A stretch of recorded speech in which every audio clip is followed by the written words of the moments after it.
podcasts you love. From people you trust. This is TWiT. Hi, this is Leo Laporte, and this is my Tech Guy podcast. This show originally aired on the Premier Networks on Saturday, April 24th, 2021. This is episode 1790. Enjoy. We have a major announcement for all of our TWiT listeners on all of our podcasts. Club TWiT, a members-only, ad-free podcast service with a bonus TWiT Plus feed and a Discord that's just going great. And all of this only costs you $7 a month. This members-only Discord channel has been a great source of fun for all of us. We've all been in there chatting. We've done shows in there. We plan to do more. Be one of the first to join Club TWiT. Be part of the movement. Support the network and have a lot of fun while you're doing it. $7 a month. Go to twit.tv/clubtwit. This episode of The Tech Guy brought to you by Worldwide Technology. With an innovative culture, thousands of IT engineers, application developers, unmatched labs, and integration centers for testing and deploying technology at scale, WWT helps customers bridge the gap between strategy and execution. To learn more about WWT, visit wwt.com/twit. Well, hey, how are you today? Leo Laporte here, the Tech Guy. It's that time again. Time to talk computers, the internet, home theater, digital photography. We got your smartphones. We got your smart watches. We got all that jazz. 8888, ask Leo. I don't actually have it. But, we'll talk about it, I guess, would be a better way of putting it. I got it all, man. I can't afford it. And, man, with Apple's new announcements, I'm going to be broke. 8888, ask Leo. Now, there's a website associated if you want to, if you're listening and you say, oh, what was that? And you don't have to write anything down. It's all being written for you by our great scribe, James DeRuvo. He puts it up at techguylabs.com. And that's free. There's no sign up. You just wander in. This is episode 1790. You go there, and every show is divided into hour, and every hour into segment. And you can just go to the segment and hour you want of this particular show, and everything will be there for you. TechGuyLabs.com. It's free, just for you. You can even leave comments if you have an addition.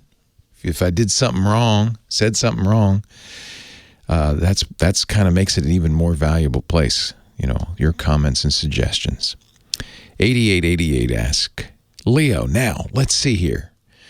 Apple had its event, Spring Loaded. That's what they called it, Spring Loaded. And that was, I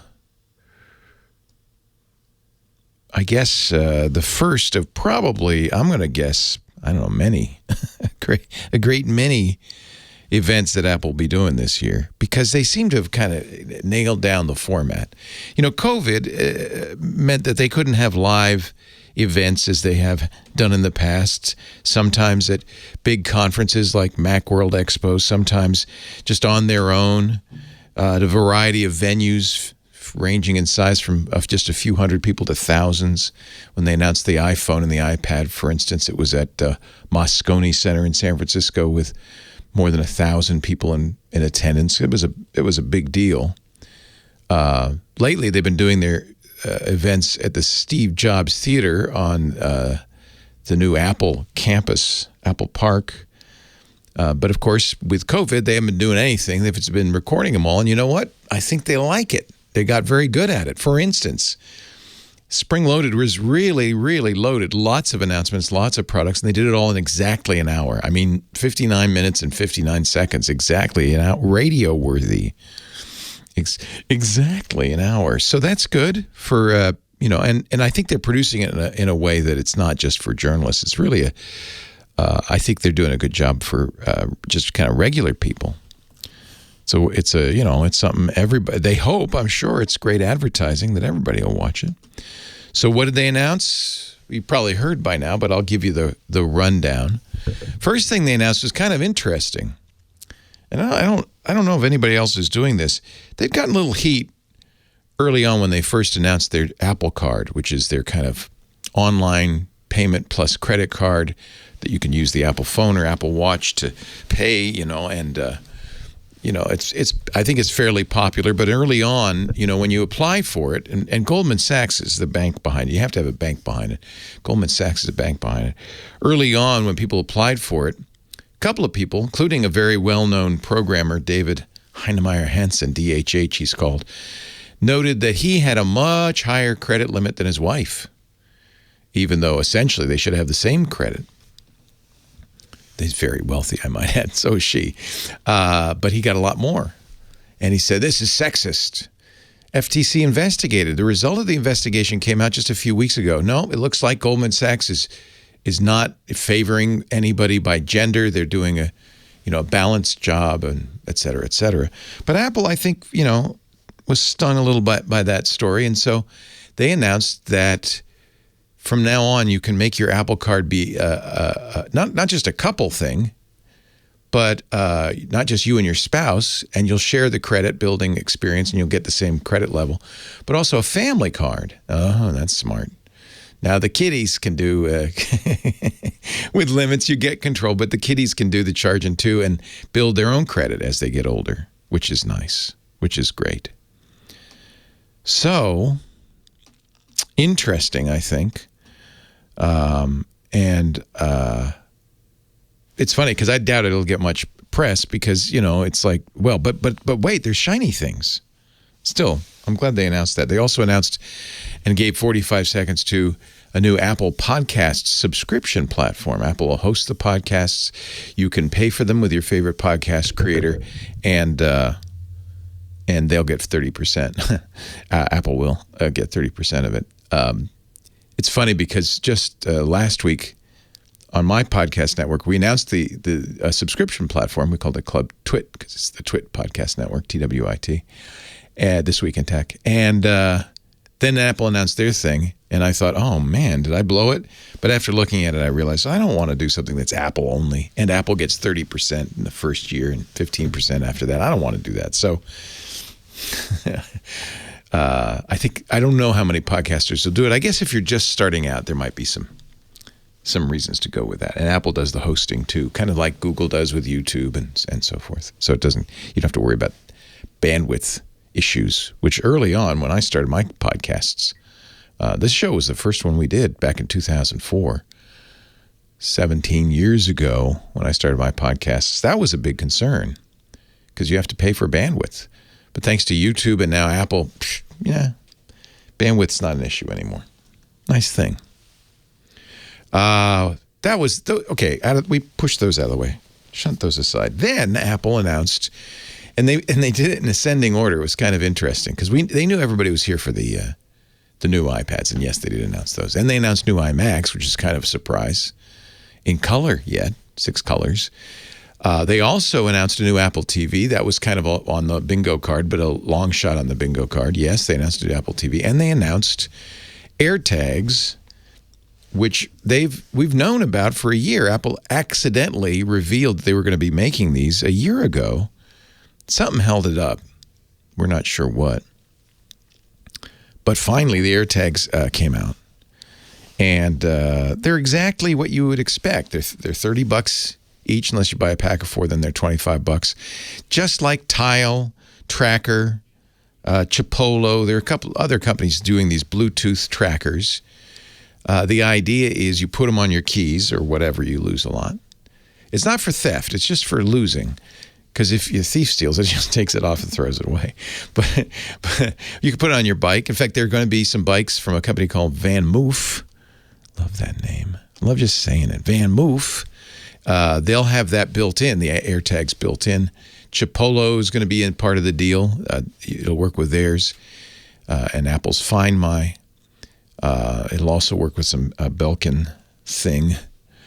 But the idea is that anybody using an iPhone, that's 1 billion people now worldwide, as if they walk by your lost keys, the iPhone will say, hey, there's an AirTag on the ground there. It won't know whose it is. You won't have to do anything, but the phone will phone home and say, hey, Apple, let Leo know his keys are over here on 4th and Main. Plus, and this is a feature only Apple can do right now, they've been building in this chip into all their phones for the last couple of years, and I think they'll probably be built into other things as well. This little chip, we call it ultra-wideband chip. This is really cool. It lets you aim your phone. You know the game you used to play with your kids, cold, cold, hot, warm, warm, warm, hot, hot, hot? Your phone will do that. So, because the problem is, you know your keys are at home. That's not the problem. I know exactly where they are. They're home. But where? Well, the phone now will start pointing. I don't know if it'll beep, but it'll point and point and point until it's pointing right at the keys. So if you drop them in the seat cushions of your couch, the phone will say, over here, over here, over there it is. And then you can go look in the seat cushions. I like that. Of course, that's the first thing Apple's made available. The ordering was, I had to get up at 5 a.m. Pacific time yesterday to order them, but I did. And they'll be out later next month. New iPads later next month. You can order them on the 30th. I'll talk a little bit about those down the road. New iMacs, too, which is somewhat of a surprise. But then in hindsight, maybe not so much of a surprise. And I'll explain what I mean by that a little later on, too. Got a lot. This was a spring-loaded, they called it. It was loaded. So I'm going to have to talk about some of the other stuff later in the show because I've run out of time. So, for the first time ever, we've also created, we've always had the IRC chat room, but I'm also, for those of you in Club TWiT, twit.tv/Club TWiT, created a stage area in our Discord. You have to be a club member to be in there. And people are coming and filing in slowly. What happens is I feed the audio into there, so you guys are hearing it now. And I think during the breaks, if you have something to add, or if you have a question, I can do those in the ad breaks. Who knows? We may end up doing it in the show, too, if nobody calls. If the phone's broke, I would use this in the phones. So that's another way to do it. And one of the reasons I can do this is because it's audio, so we'll hear you. Of course, I can always read questions from the chat room as well, but then I have to read them, And I did not order a purple phone. I bought 4 AirTags, one for Lisa, my wife, one for Michael, our kid. He's 18, but I call him a kid. And then 2 for me, one for my keys and one for my man purse. My man purse. My European carry-all.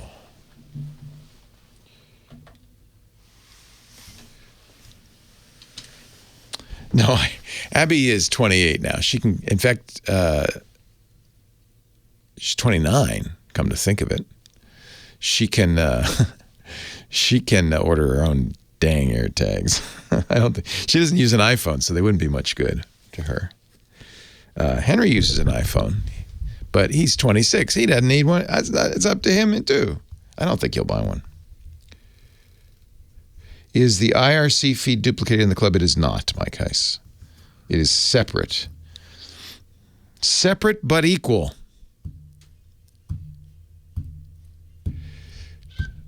The reason we're not doing that, Maverick, for a couple of reasons. One, after talking to a lot of people who do this kind of thing, the number one customer support issue is people moving from one tier to another or canceling their year thing. And we just thought, let's keep it simple, at least to start. It's month to month. You pay $7. It'll renew automatically, but you can cancel anytime and it won't renew. And then we don't have any multiple, and we didn't create multiple tiers for the same reason, just to make it easy.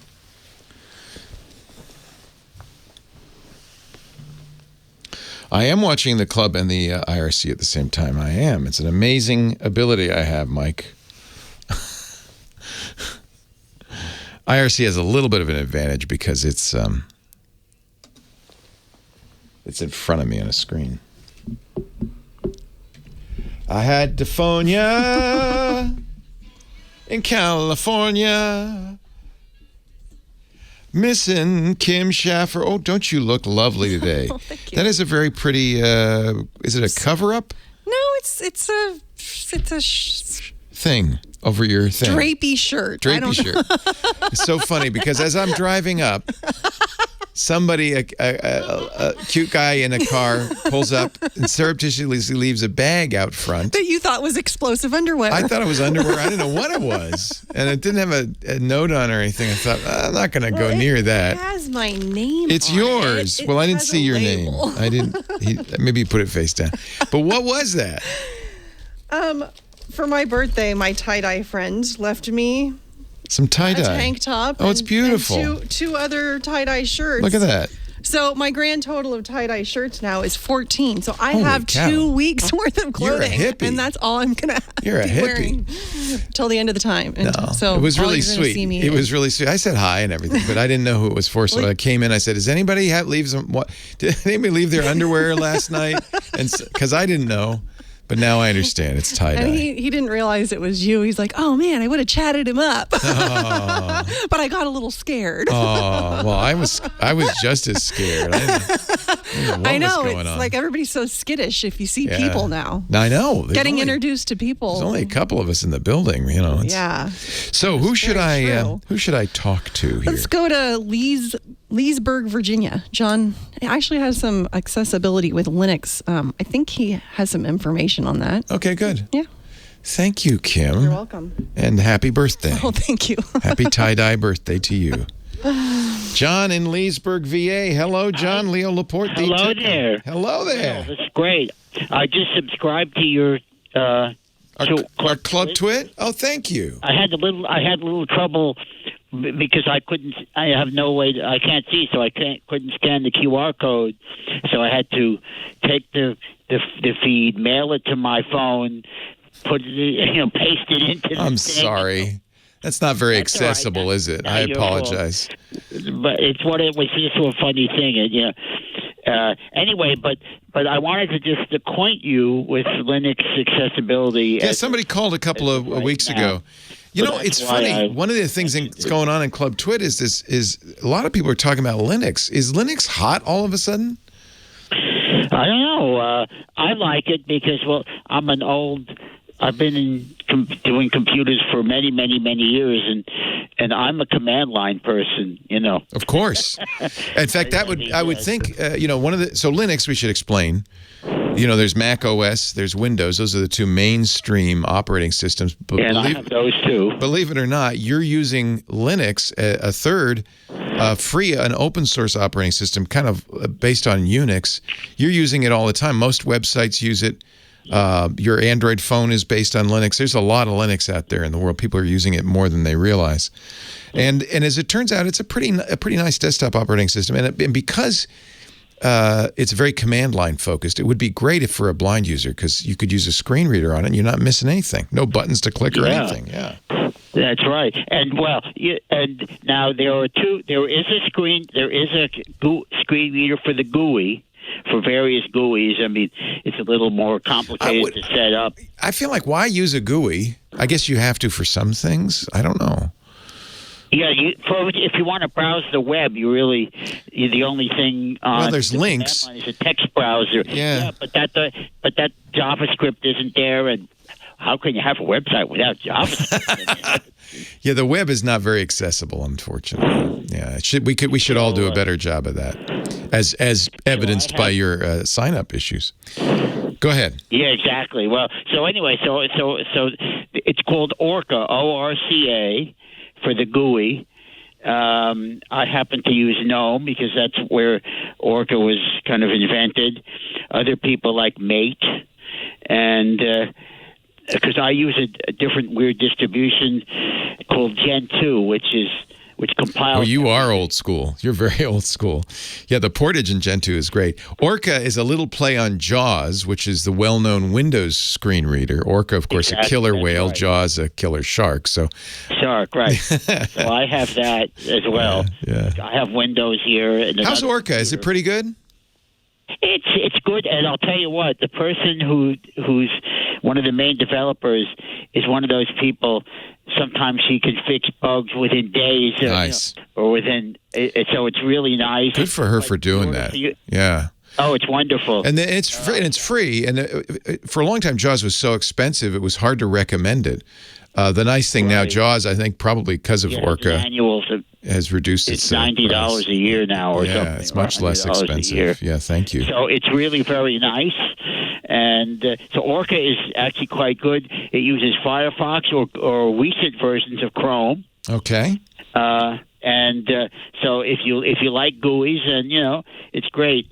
I use it when I need to, but I've been using the command line since the 70s, so Do you need a screen reader for the? How do you? Obviously, it gets read to you. Another screen reader.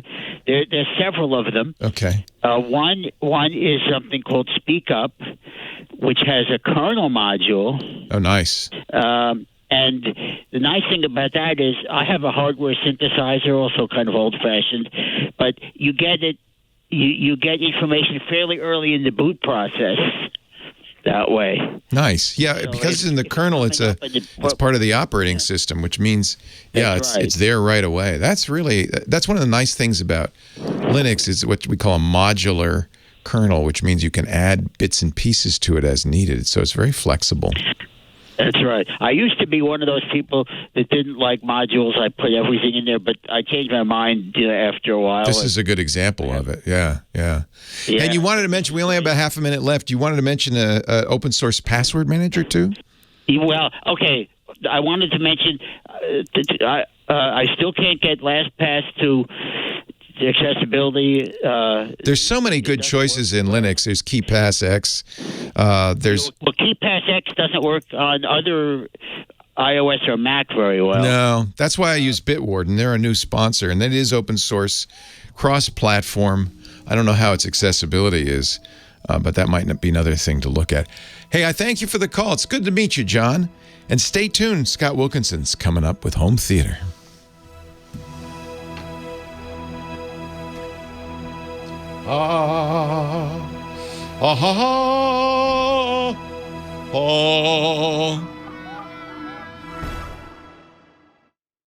This episode of the Tech Guy Show brought to you by Worldwide Technology. I've talked about WWT before. They're right at the forefront of innovation, working with clients all over the world to transform their businesses. At the heart of WWT, the Advanced Technology Center, or ATC.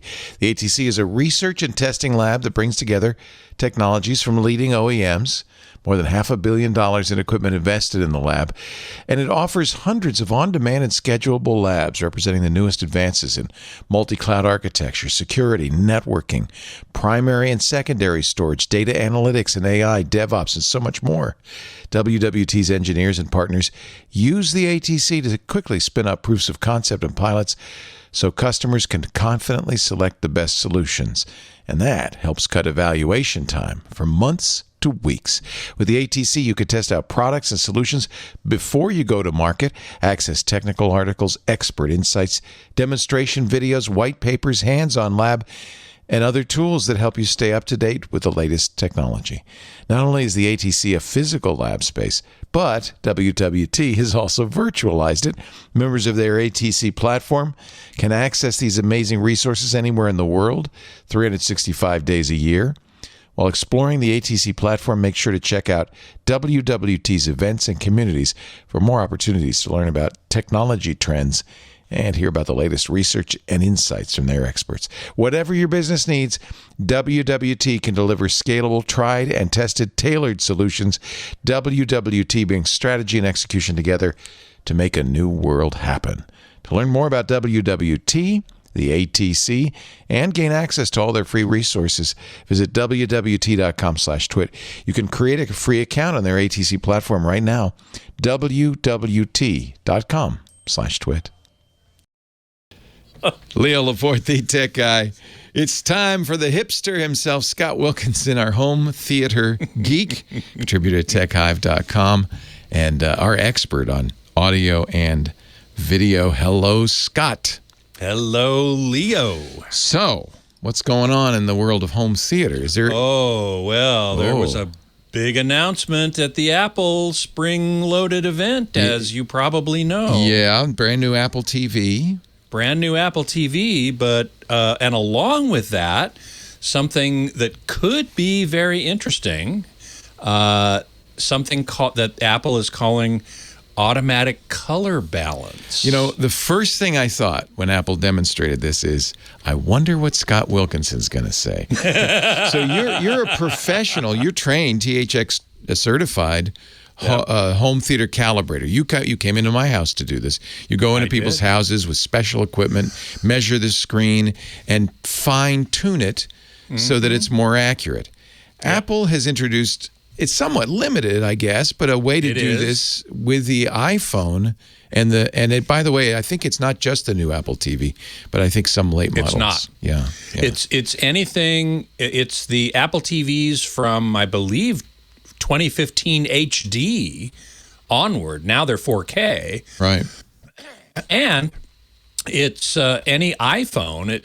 You have to use an iPhone, but it's any iPhone from the 10 or the X, depending on how you want to say it, onward. The thing that's interesting is not only does it have to have an Apple TV and an iPhone, but the calibration will only impact stuff you watch on the Apple TV because you're not calibrating your TV. Correct. Which makes me think you can't do everything you could do as a home calibrator. No, absolutely not. Absolutely not. However, if you use your Apple TV as your primary source of content, I think it does offer some value.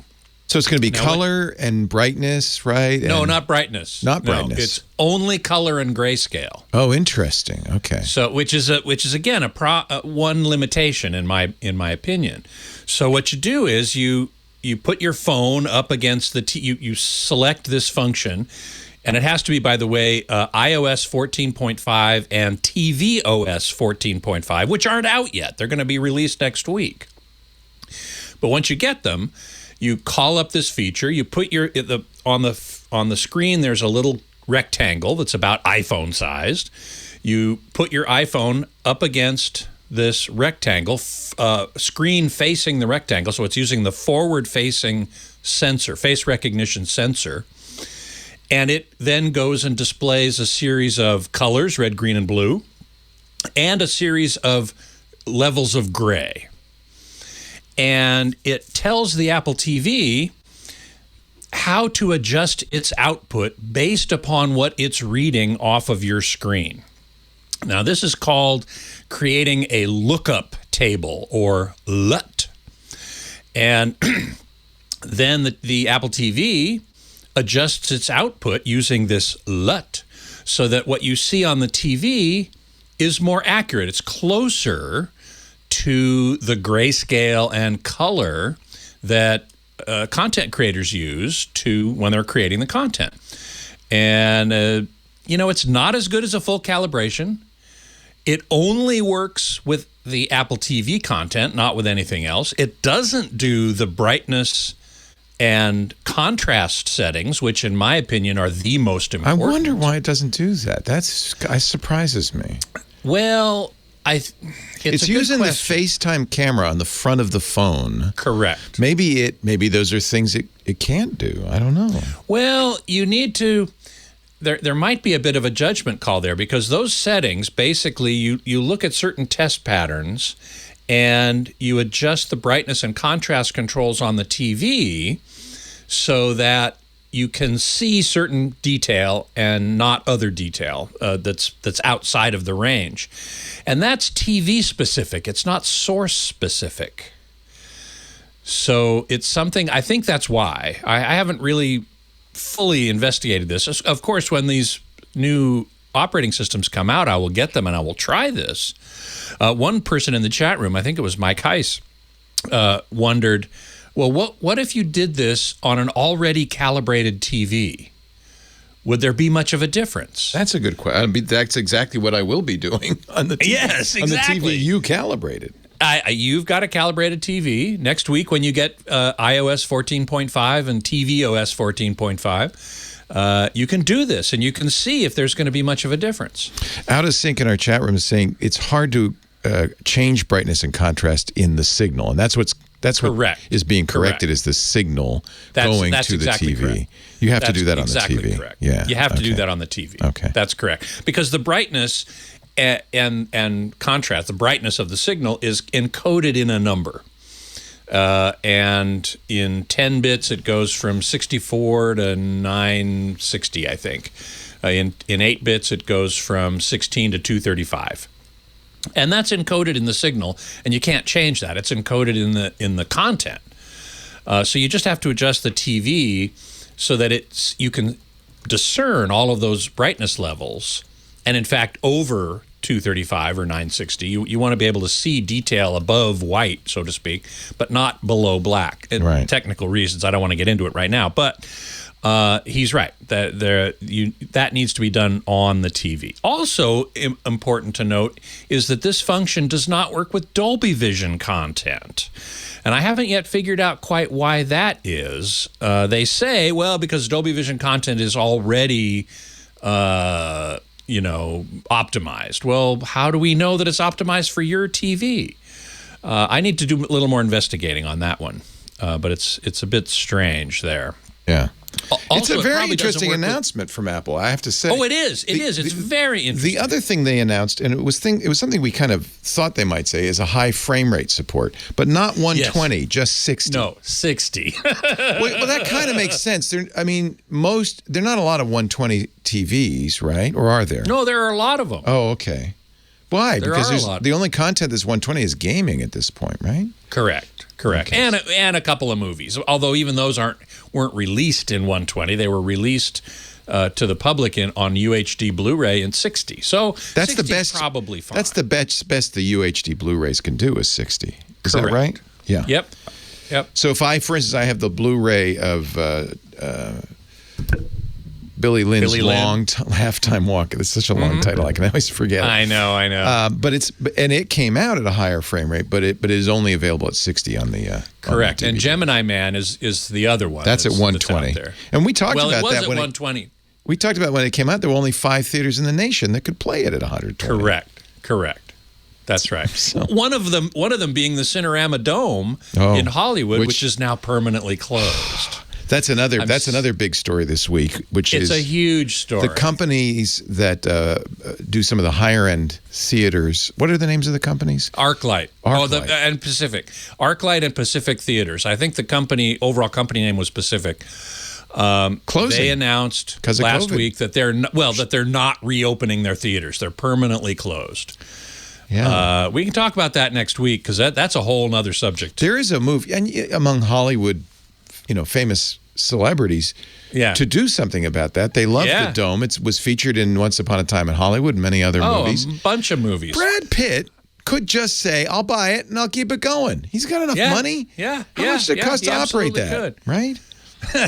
Come on, Brad. Some people are talking about tearing it down and building something on that extremely expensive real estate, but I sure hope that doesn't happen. Yeah, and I imagine Pacific Theaters owns the real estate, which may explain why they're shutting it down. That may be more lucrative for them. Yeah, maybe. Ladies and gentlemen, Scott Wilkinson, home theater geek. He's at techhive.com, joins us every week to talk about home theater.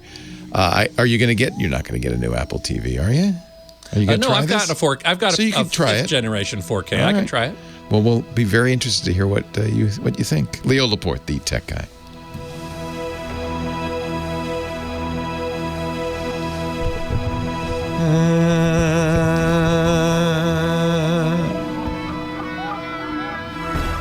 All right. Now, Scott, I will give you the option if you want. Maybe we'll wait until you're in the club because we can even take calls from the stage if you want to in this part of the show. But we'll save. Why don't we wait till I'm a member? Yeah. Till I'm in there, and because then you can be on stage, and that would be. Yeah, exactly. Yeah. Exactly. I'm looking forward to this. I think it's a great idea. When I heard, actually, my friend Mike Mann in the chat room, Mike Klein, he first told me, he said, "Hey, did you hear about Club TWiT?" He was watching, I forget when you announced it, like last weekend? Yeah, on Sunday. Yeah. On Sunday. Yeah. I was actually over at his house and a couple days later, and he said, "Did you hear about this new Club TWiT? They might be able to bring home theater geeks back." And I went, "Really? Wow!"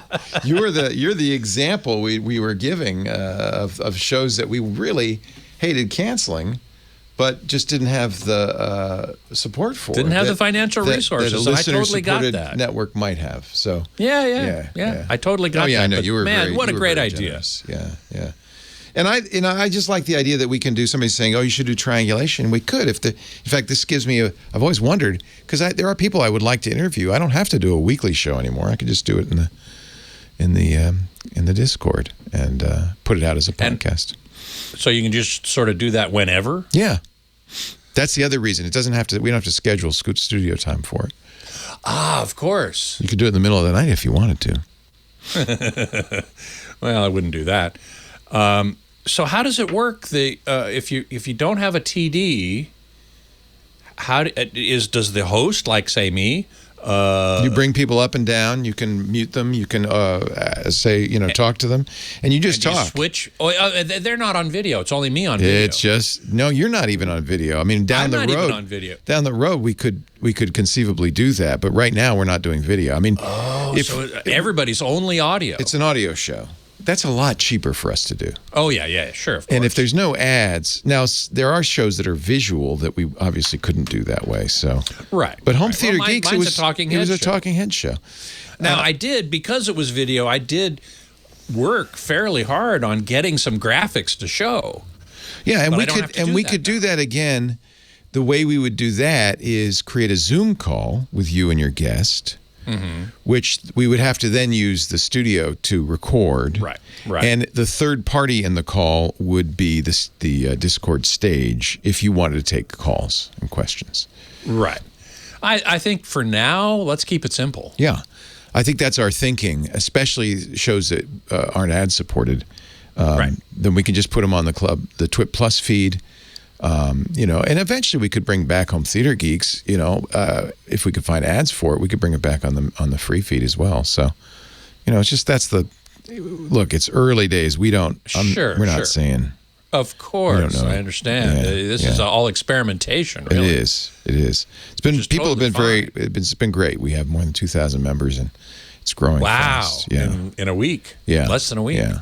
Our audience is great. I mean, they're very supportive. Oh, yeah. Oh, I've always been. And you'll see the sign-up process is really simple and straightforward. We're using a Patreon company called Memberful that does all the back end, and Stripe is the payment platform. So you can use Apple Pay if you want, or Google Pay.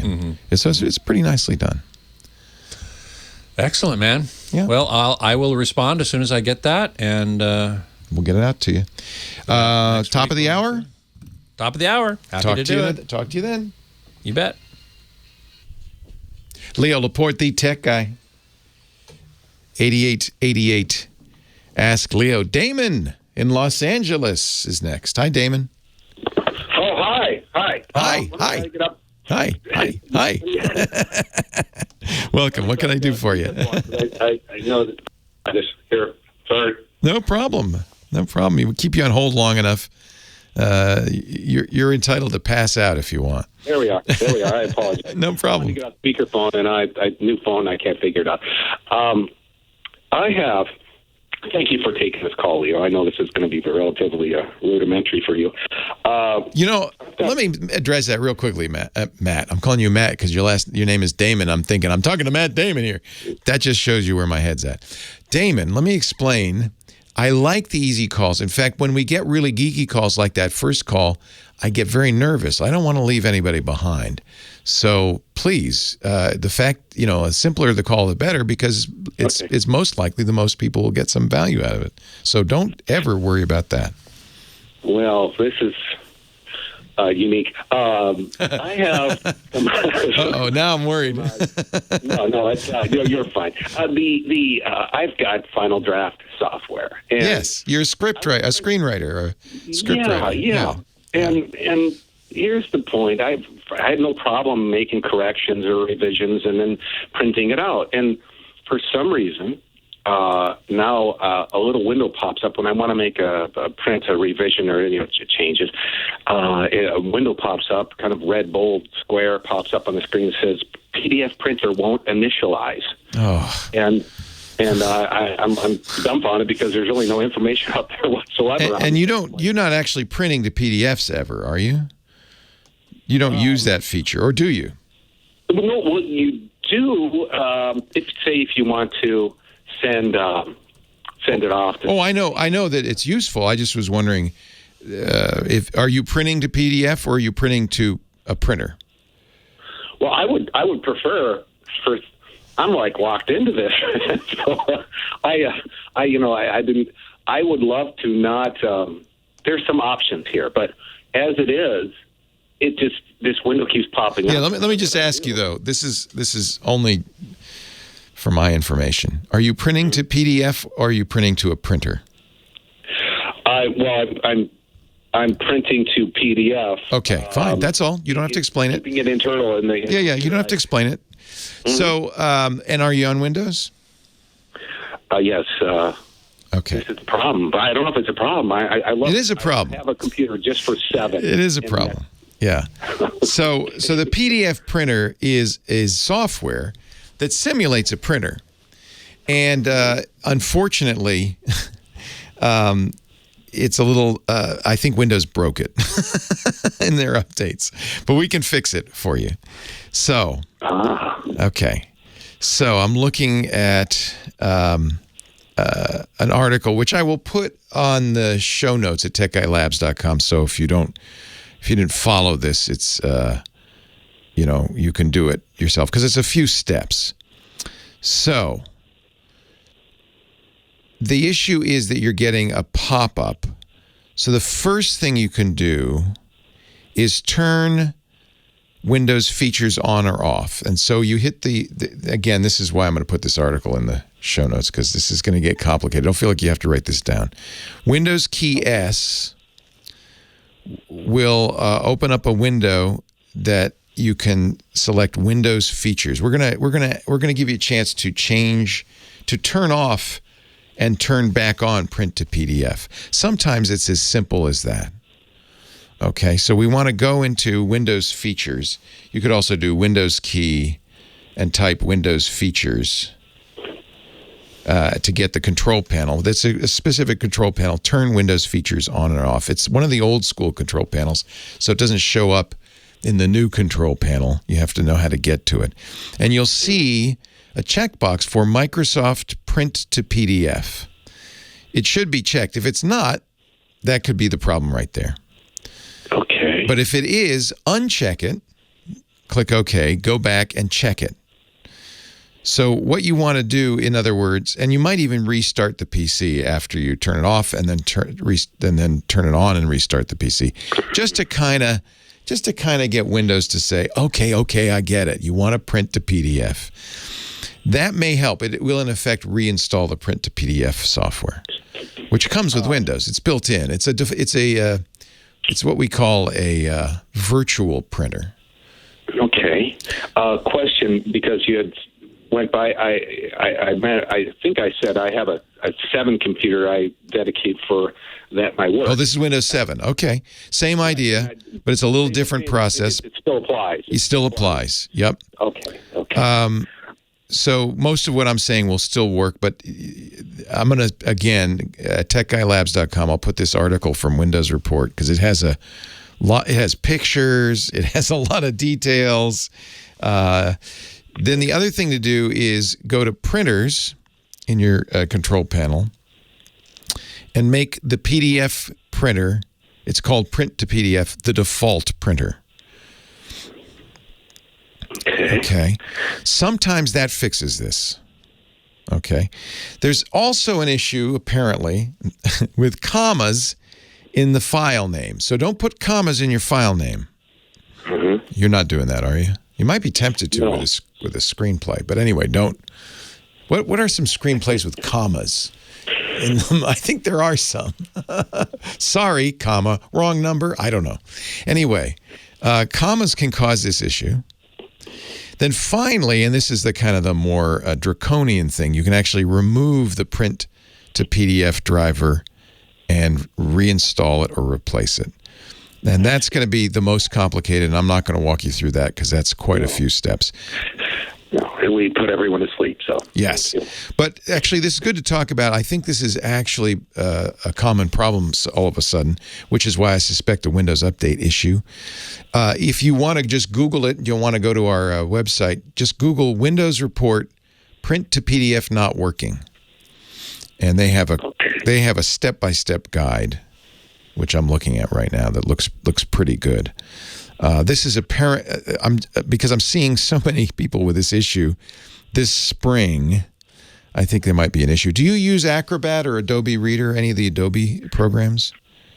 I believe I do, and in the past I've so sick of these guys. I hate them. Update. Yeah. They're horrible. So you don't have to, but if you are using Adobe, it will replace the print to PDF with its own, and that could also be the problem. Microsoft ships one with Windows, but when you install Adobe, you're telling it, "Oh no, I want to use yours. You're better." And so if that's the case, then you're going to have to fix that one instead. So that begs the question, Ron, quickly. Can I not have Adobe at all and be fine? Yes. Well, Windows 7 less so. I guess yeah. If you're using Edge, which you can install on Windows 7, it acts as a PDF reader, so you don't need Acrobat Reader anymore. And the print to PDF creates PDFs. You would only need Acrobat or one of the other PDF programs if you wanted to create fancy PDFs like fillable forms, or you wanted to, do something special with the PDF. But print to PDF creates a perfectly acceptable PDF, right? Right. That's what you use. Yeah. It is. Yeah. It's I do that. It's funny. No one really wants to see scripts very often. You email them now. You email them but you have to use that format and everything. But you email it out. Yeah. Interesting. Yeah, basically. Sure. Who wants all that paper anymore? You don't need that. Yeah. No, it's nice to have the copy. It's kind of like you're saying backup for sure, for backup, just in case something goes awry. But secondarily, you just keep it internal and you send it out as necessary. And really just a synopsis because no one even wants to read it anymore. No, yeah, have you sold any yet? Show me the movie is what they. Yeah. Do you have the movie made? Because I'll watch that. I'm getting close. Good. It's a labor of love, but there is some studios that like it. Good. I got to run, Damon. Congratulations. Good luck. We're rooting for you. And I'll put this link in the show notes. Tanya. Perfect example. Tanya. There's so that you would not be able to print that as a PDF because the comma. So don't put commas in your screenplays, in your movie names. All right, Mr. Scott. She's all yours. Thank you very much. Take her out. Thank you very much. iRobot. There you go. Another one. Yeah. iRobot is another one. Somebody in the chat room mentioned Eats, Shoots, and Leaves. That's a great book. Yeah. A great book, and the title definitely uses commas. I don't think they made a movie out of that one. That would be bad. Because it's all about the Harvard comma or the serial comma. That's right. Yeah. The Oxford comma. The cook, it's the Harvard comma, the Oxford comma, or the serial comma, depending on where you went to school. The cook, the thief, the wife, and her lover. Good one. That has 3 commas. Or at least 2, depending on if you use the Oxford comma. Right. Which I myself am a big believer in the Oxford comma. As am I. I'm a strunken white guy. Yep, me too. Yep. And Chicago Manual of Style. Oh, yeah? As opposed to AP. I have a feeling it's fading out, but I think it does affect meaning. So it does. Yeah. It rather more to the point, in my opinion, it maintains clarity. Without it, clarity suffers. Exactly. That's why we need it. That's why we need it. Tinker, Tailor, Soldier, Spy. You wouldn't omit the last comma, would you? Because then it'd be Soldier Spy. That's right. They're 2 different meanings. That's right. So, hello, everybody. So nice to see you all. Well, not see you, but sort of see you. Somebody mentioned, who was it? Boz, I think, mentioned, "Oh, brother, where art thou?" Because we were talking about Brother printers. There's a comma. And man, what a great movie that was. Oh, yeah. I love that movie. Mm-hmm. Love the music in it. That's why you loved it. And the music, so good. So good. So, yeah.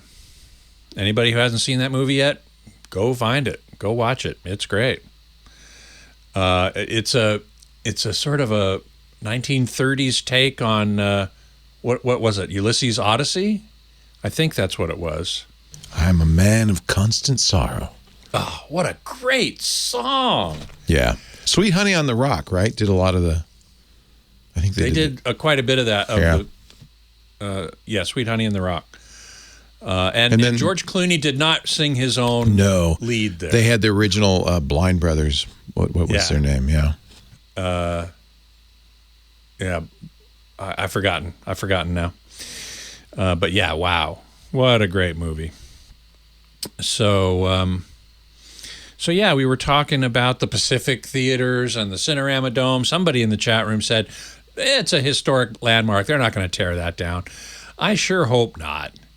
I heard one news item say that it's the largest concrete geodesic dome in the world. And I think it's designated as a historic landmark. I hope so anyway.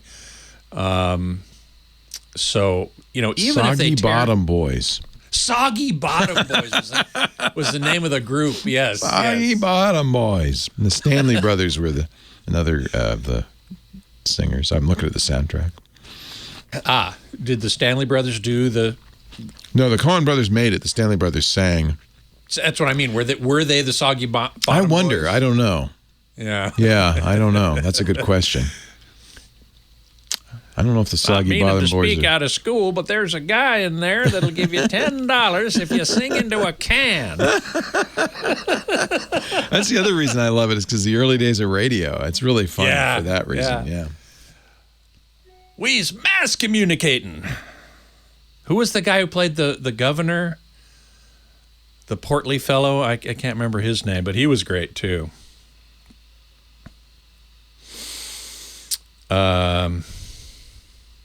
And John Goodman. Ooh, creepola.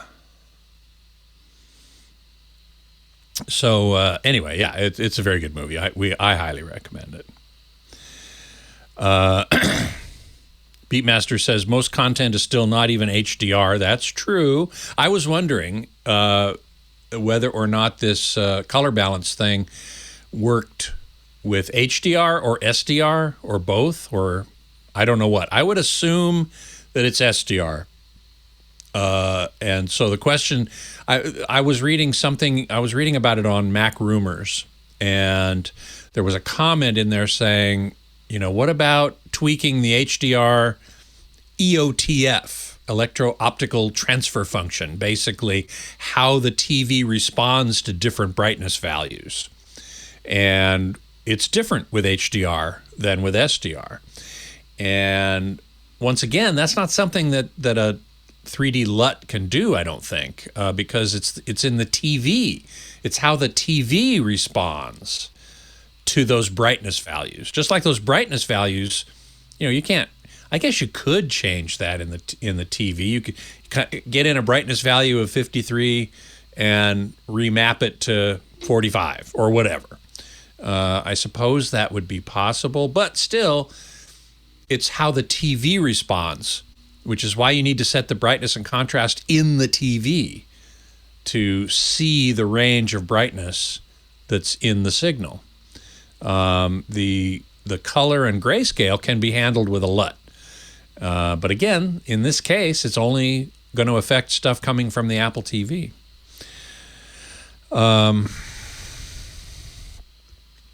Let's see. Oh, yeah, Scooter X says, the Apple TV says your TV is self-calibrated with Dolby Vision when you select the color balance feature. I don't quite understand how that would be. I need to do more research on this because that's a bit strange to me. I don't quite understand why that would be, because Dolby Vision encodes HDR in 2 levels. Basically, there's a base level, which could be SDR, or it could be HDR10, which is static metadata. And then a secondary layer, which is the Dolby Vision layer, the 12-bit internally dynamic metadata. And if the TV doesn't recognize Dolby Vision, it just looks at the base layer and ignores the secondary layer. So how that calibrates your TV, I've never heard of Dolby Vision automatically calibrating your TV. Somebody in the chat room maybe knows something about that. Maverick 56 is asking, what's the best movie theater I've been to, best picture, sound, and etc. That would be a Dolby Cinema, which is in AMC theaters in the U.S. In Europe and elsewhere, they are in different chains, but in the U.S., they're in AMC theaters. And that is by far the best picture and sound I have ever seen in a commercial cinema. AMC theaters are now open, I think. I'm pretty sure. So you can go check it out. Thank you, Scott. My pleasure. Have a See you great next day. week. Bye-bye. Bye now.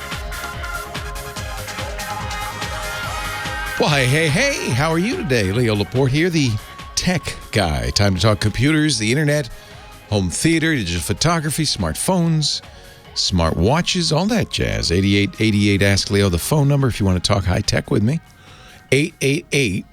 888-827-5536. We just started last hour going through all the things Apple announced in 1 hour at their Spring Loaded event on Tuesday.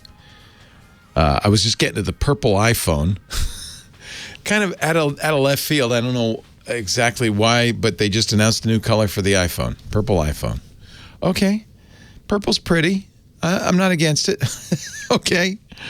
Maybe in the creation of the new iMacs, which are also in color, they figured out a way to do purple on aluminum. You don't have to. This is a complicated process to make aluminum. The glass purple easy, the front and the back, but the sides, the aluminum sides, that's a little harder. So maybe that was, I don't know. Who knows? Somebody said, look, we can make purple. All right, let's do it. That's all I could think of. We were talking with Scott about the new Apple TV. Same price as the old Apple TV. Some nice new features. That on-screen calibration using your iPhone. That's very interesting. I think it's going to turn out. This is so every Apple event there is this. They used to call it the reality distortion field. It's created around it. It takes a while to wear off. When you're watching it, it looks really cool. Take your phone, put it up against the TV, press a button. All of a sudden, it's calibrated. Then, as the time goes on, you go, well, wait a minute. And as Scott mentioned last hour, you can't use that to calibrate the brightness or the contrast. That has to be done on TV. So, I suspect it's going to be a little less than it looks, but it's still cool. It's a cool demo. We'll see if it's as good as in-home calibration. Thing is, no one does that. It's too expensive, so it's better than nothing, I guess. The new Apple TV also does 60 frames per second, which will look better if you can get content that uses 60 frames per second. I guess YouTube does.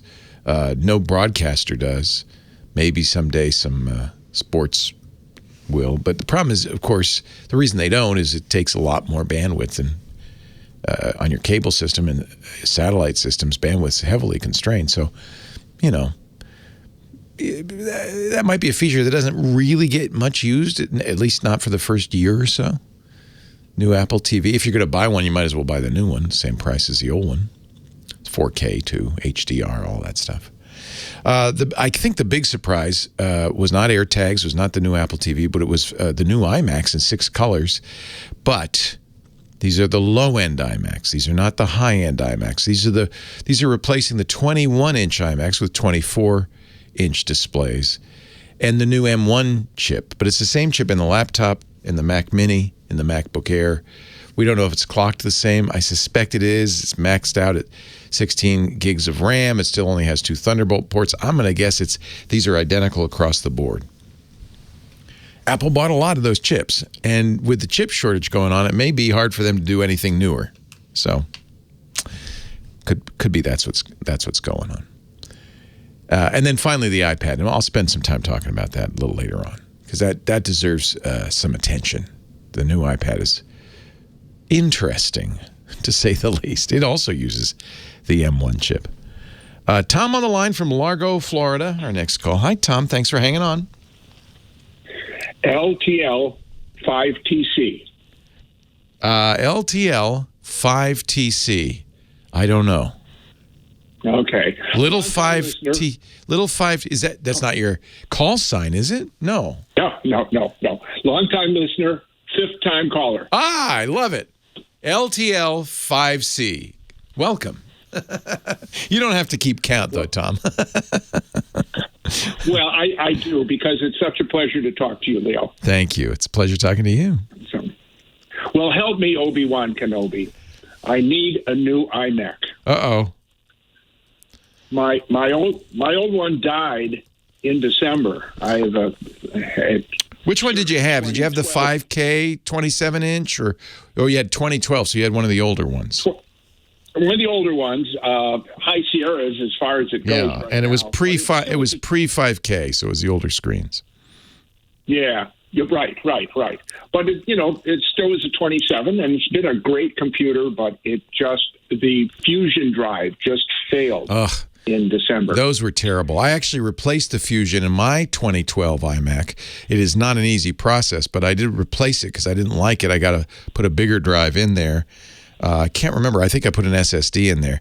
But that is a process. You have to have a big suction cup for the screen because you have to get in from the front. It's just crazy. I don't recommend it. I'm not going to do that on an old iMac like this. No. And so luckily, I've been using Super Duper to keep Good our man. back up. Good man. So, but unfortunately, it's just a USB. So well, it's a little slower, but it'll be able to. That's actually okay because it'll work on anything, right? That's a kind of the universal interface these days. Yeah, and so I've been using it since then, and it works. I just have to have patience. Yeah, it's slow to use it as your main drive. In fact, as my main drive. Yeah, right. Yeah. So I obviously did not want to get an Intel iMac, knowing that these new ones were coming. And then I watched and saw what they've offered, and I am so underwhelmed by this new iMac. I don't know exactly what to do. They're nice, but it's the low end of the spectrum, and that's kind of the bottom line on this. And I was a little disappointed, too. They're 24 inches, not 27. They're replacing the 21s, and the M1 processor that they're putting in there can't go past 16 gigs of RAM. That's not bad. It's kind of a low end, middle of the road iMac. But if you want the high end iMac, you're going to be waiting now. The question is, for how long? Will it be June? The next event we are sure of is in 2 months at the Worldwide Developers Conference, or will it be way down the road? And some of this is unpredictable because of the chip shortage. Apple gets its chips manufactured by the Taiwan Semiconductor Manufacturing Company, TSMC. They bought up almost all of TSMC's capacity, but TSMC makes chips for a lot of other people. They are one of the CEO was one of the people who went to Washington, D.C. last week to meet with the president to pledge, more factories. They're building a new factory, a $12 billion factory in Arizona, but all of that new capacity won't come online for a year or two. So I'm not sure, but I suspect the reason Apple's only using the M1 chip up to now is they bought a lot of those, and they're not ready to move to the next generation. So when will they be? Well, it'll certainly be by fall. And I think here's what I think is going to happen, and you might actually choose this instead. I think the next drop is going to be in June, and it's going to be the MacBook Pro, the higher-end MacBook Pro, the 14-inch and the 16-inch.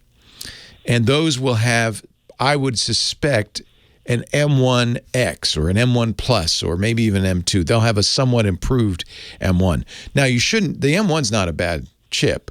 In fact, it's a lot faster than your 2012, Tom. It's better in almost every respect than your 2012. but the screen is smaller, and that may be the thing that's disappointing you. I don't know. Well, what do you think? Should I just get a Mac Mini if they're the same? It's exactly the same. Yeah. It's Now, we don't yet know the clock speed because Apple didn't reveal it, and it won't be until somebody gets one of these new iMacs that we know the clock speed. So it's possible it's the same chip running at a higher speed. That is possible. But the way they described it, the slide they put up with all the features, that's identical. My guess it's going to be the same as is in the Mac Pro 13, the Mac Mini, and the MacBook Air, the first three they released earlier this year. So... or late last year, I guess. So I would say, yeah, a Mini might be a good stopgap. That's the less expensive version, right? I have plenty of keyboards and mice and stuff like that. And monitors. That's not a problem. I kind of like the idea of using my own monitors because monitors that make advances faster than the Macs do. You know, and in the 8 years or 9 years since you bought your iMac, the monitors have gotten a lot better. So sure, there's one thing I don't have since I've had an iMac. Right. So there's kind of a compelling reason to buy a Mini, I think. Any recommendations for monitors then?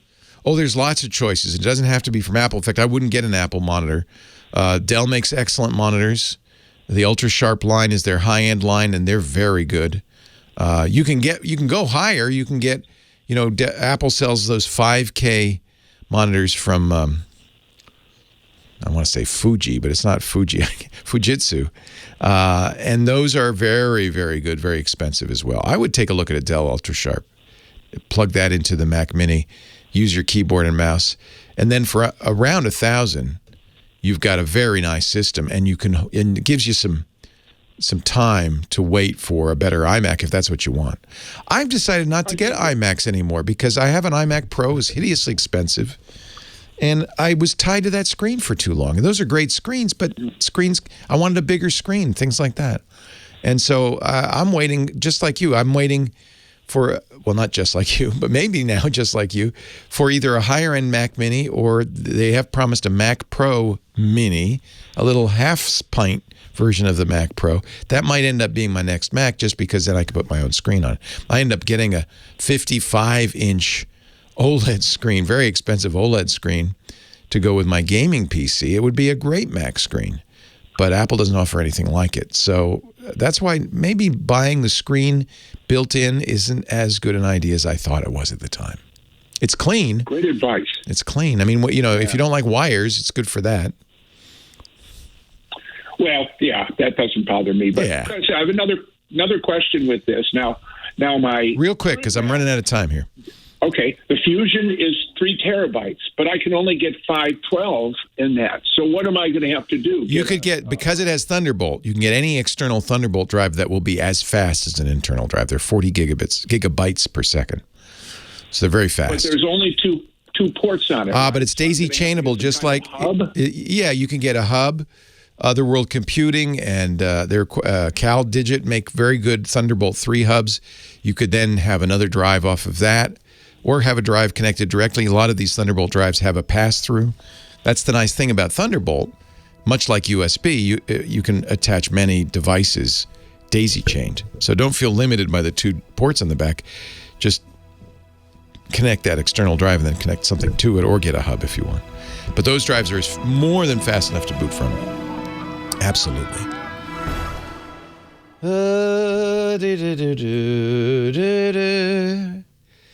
Anybody in the Discord wants to say something or add something or ask a question, raise your hand and I'll call on you.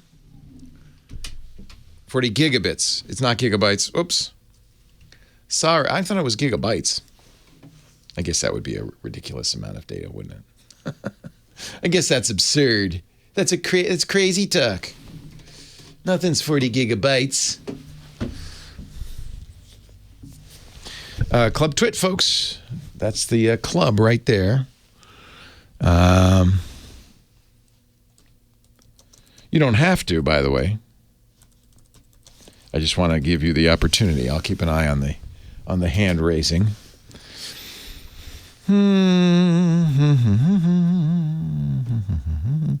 I think it's very interesting. The Discord is very active. There's about 1,200 people, I think, in there last time I checked. and it's very active. We're going to be doing shows in there. Lisa and I did an Inside TWiT yesterday. I mean, I can't promise, but I think it'll be interesting. That's what I think. That's what I think.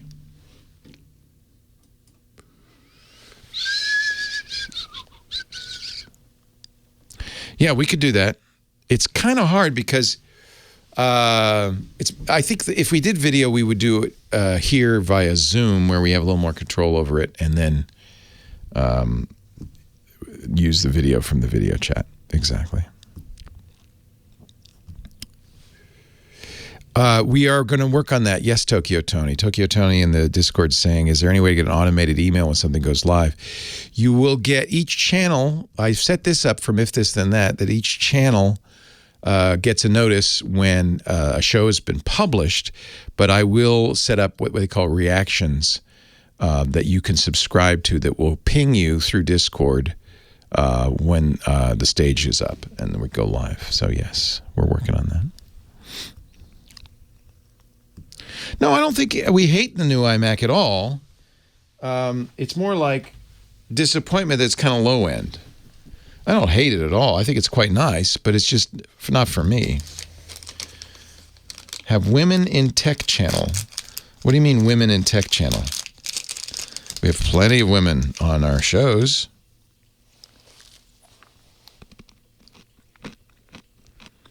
Yeah, wouldn't that be cool? I don't know if it'll be at WWDC. It might be later. The top of the line new iPad Pro is $2,400, Scooter X. Before keyboard. Leo Laporte, the tech guy. Johnny Jett, travel guru, coming up. Meanwhile, Terry is on the line from Southern California. Hi, Terry. Konnichiwa, Leo. Konnichiwa. How are you? I'm quite good. You know, the last time you and I talked was just before the world shut down. And off the air, you and I were discussing our mutual appreciation of Toto Japanese toilet. And you specifically said that you did not want to discuss it on the air because you didn't want to freak people out. Now, so you're bringing it up. Let me just tell you how much the world has changed in the last 14 months. Oh, yes? Not only did you discuss Japanese toilets during the great world toilet paper shortage last good point. You then proceeded to discuss sewing machines and clothes irons when you became a mask maker. But then... You've been listening very closely, Terry. It finally freaked me out when you started doing commercials for lawnmowers. Oh, yeah. We just got the new lawnmower 4.0, yeah. Product, but it doesn't do me any good in my backyard. No.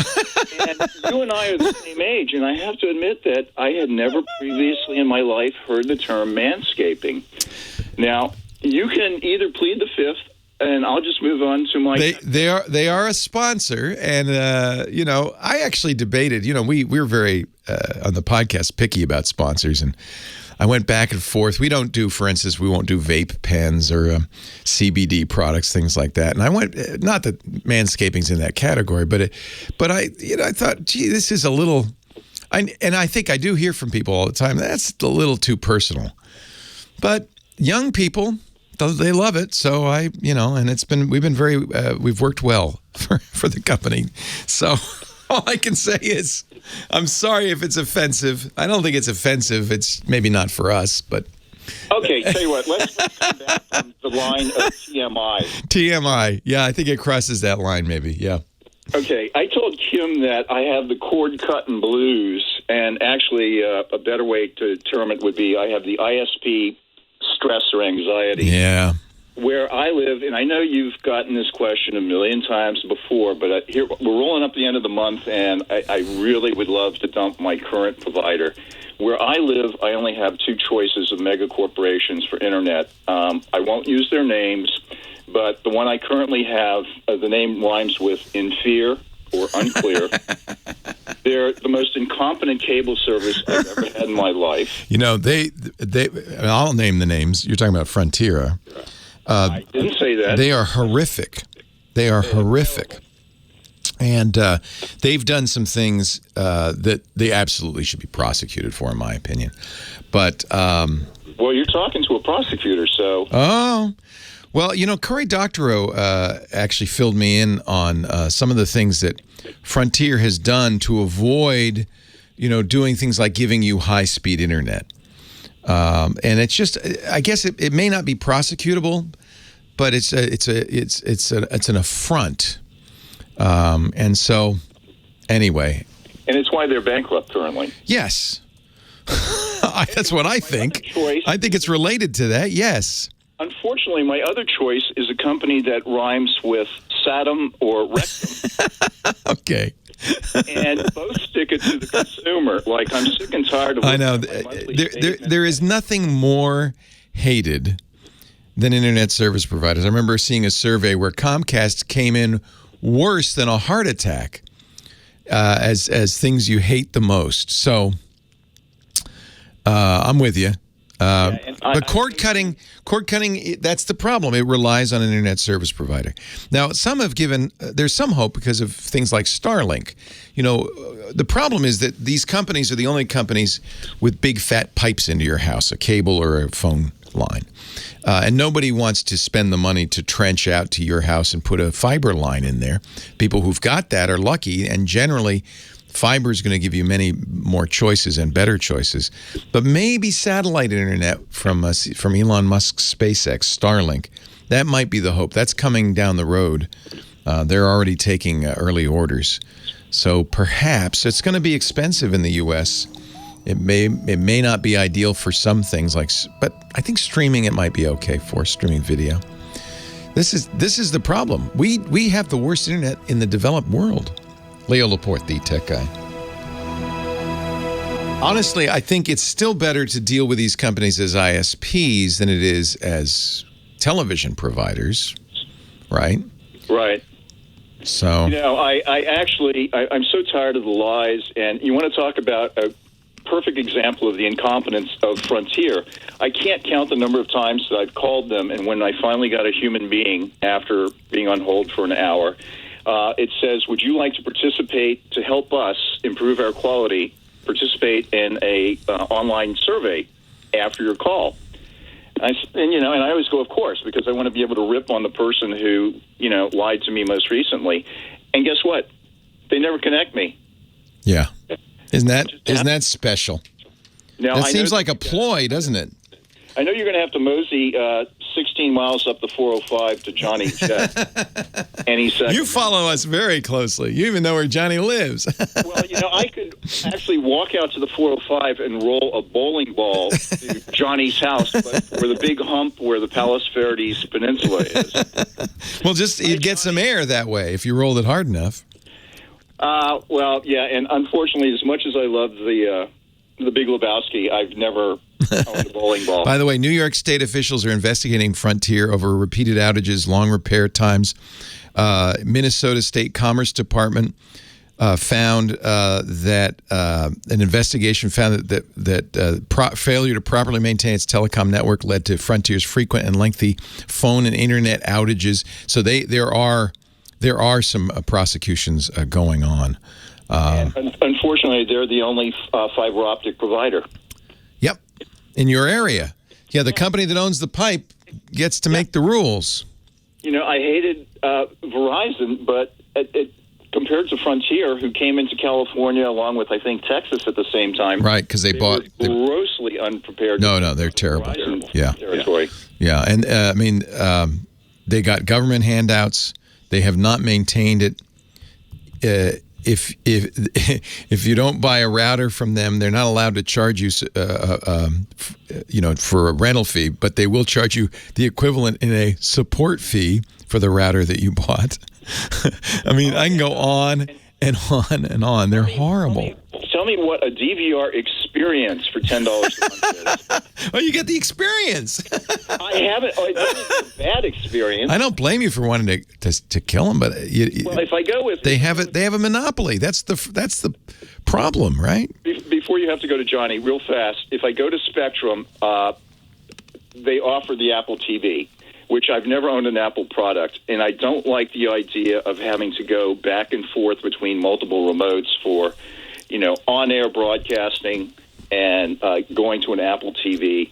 I assume from what you and Scott were discussing, you like the Apple TV? Oh yeah, it's pricey, but it's very good. It's a Spectrum does a rent for purchase thing of I think $8 a month.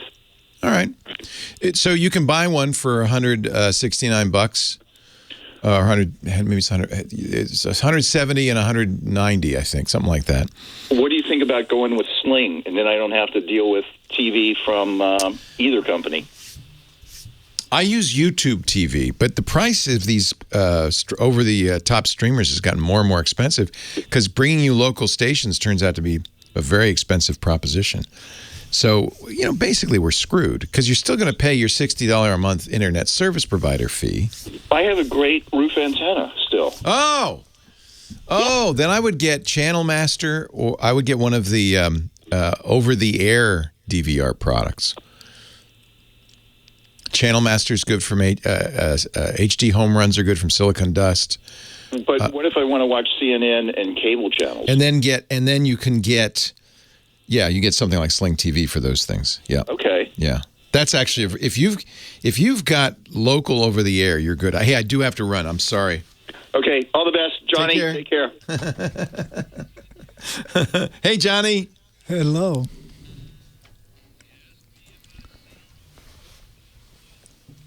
Lowcast is cool too. It's low resolution. I've been everywhere, man. Johnny Jett. He's breathing the country air. He's a traveling man once again. Johnny Jett, our travel guru. How to travel better with technology at johnnyjet.com. Hello, Johnny Jett. Hello, Leo. How you doing? I'm great. Where you been? Well, you know what? I had a flight on Tuesday night to Florida, and I did not take it. Why not? I have a few reasons, but the main reason was because my wife got her second vaccine on Monday, and she was starting to have some side effects. Not feeling good. You had to stay home. And I couldn't leave her alone with two little kids. No. So you're a good husband. I postponed it. I'm sure your dad understood. I was going to surprise my dad. Oh, so I actually ended up telling my dad later that I was going to surprise him. He's like, "Don't come here. You got to take care of your kids." Oh, good for him. He's a good man too. That's great. But that was one of the main reasons why I didn't go. Yeah. But I hope to be in the air this week. We'll see. So Wednesday, I will be 2 weeks after my second Moderna. Our 18-year-old's graduating from high school. He won't get to walk, unfortunately, in May, but he wants to go to Hawaii as his graduation present. So we're looking. You were right. Very booked up right now. Very booked. I mean, you can't get a car. We may end up in Oahu. Just because is even more crowded, and people are renting U-Hauls there because they can't get a rent-a-car. But Maui is so expensive right now. It is. Everything's expensive. Hawaii is not you're picking the prime time. Yeah. But we can at least take mass transit in Oahu, right? I mean, you wouldn't know. They don't have great mass transit. Oh, okay. So I don't know if I've ever taken mass transit in Oahu. I might have taken a bus once. This is a guy who stays, on Lanai in the Four Seasons. This guy is very uppity. I've stayed in almost every hotel on Oahu. From the Hilton, the Marriott. We're to thinking the a Ritz. condo instead, maybe, because you go out to Kolina on Oahu. Kolina on Oahu, yes. There's a Four Seasons. There's a Disney. They're building Atlantis, so you'll be away from Waikiki, which is a madhouse right now. Oh yes, I love Waikiki because I just love that view of Diamond Head. Yeah, and I love going to Duke's. Yeah. I've never been. I've only been to Maui and. You've never Kauai. been to Waikiki? I've never been to Oahu, and I've never been to the Big Island. So wow. Yeah. Well. I love Oahu, but I just don't know if I would go this time during a pandemic. Bumper to bumper people, Nerdette's saying in our chat room. Yeah. Bumper to bumper. I don't even have a bumper. Well, actually, maybe I do. They have great hotels. But the big news this week in travel is that the State Department came out with an updated do not travel list. It used to have 34 countries where it said, there's 4 levels. Level 1, which means, use normal precautions. And then 2, 3, and 4. And 4 is like the least safe. The world's highlighted in red. Do not travel. And they had 34 countries on it. Now they added 116. So there's a total of 150. And I'm talking places that every American goes to. Well, not right now, but Canada, Mexico, Argentina, Aruba, Bahamas, Barbados, Bermuda. It goes on. And there's only one level 1 right now. Can you guess that country? Thailand? Vietnam? Those are good guesses, but they're not. I would have said New Zealand, but it's Bhutan. Bhutan. It's the only one that's level 1 right now because I think almost all their population is now vaccinated. Wow. But, I don't agree with the do not travel list because, they've always tried to, cover their butts and kind of scare people. But listen, it's not obviously it's not Canada. Like you can't go. They just say don't. Right. Bhutan, isn't that the one where the gross national product is happiness? Yes, it's one of the happiest place on earth. Well, I'm going there. Let's go there. I mean, it's difficult to get to, but you have to go through all of those countries you can't go to get there. But you can get there. You can go. Well, some of these airports you can transfer through. So, but that's the big news. Also, by the way, when you are, doing your research, I still think this is a year of domestic travel. Because I don't think people want to deal with. But Hawaii apparently is not domestic. Is Hawaii domestic? Technically, Hawaii is domestic. Although you have to test to get there, but you don't have to test to come out. And that's the problem with traveling internationally right now, especially if you're traveling alone and you're leaving your family behind. Because if you test positive, you're stuck for 10 to 14 days, and you have to pay for that. So keep that in mind. But with these lists. Canada, I understand Canada, Ontario, Vancouver, and, Quebec are having real problems with COVID, but there's other parts of Canada that doesn't. So, just to say the State Department to say all of Canada is kind of ridiculous. But you can't even go across the land border right now if you're not essential worker or Canadian.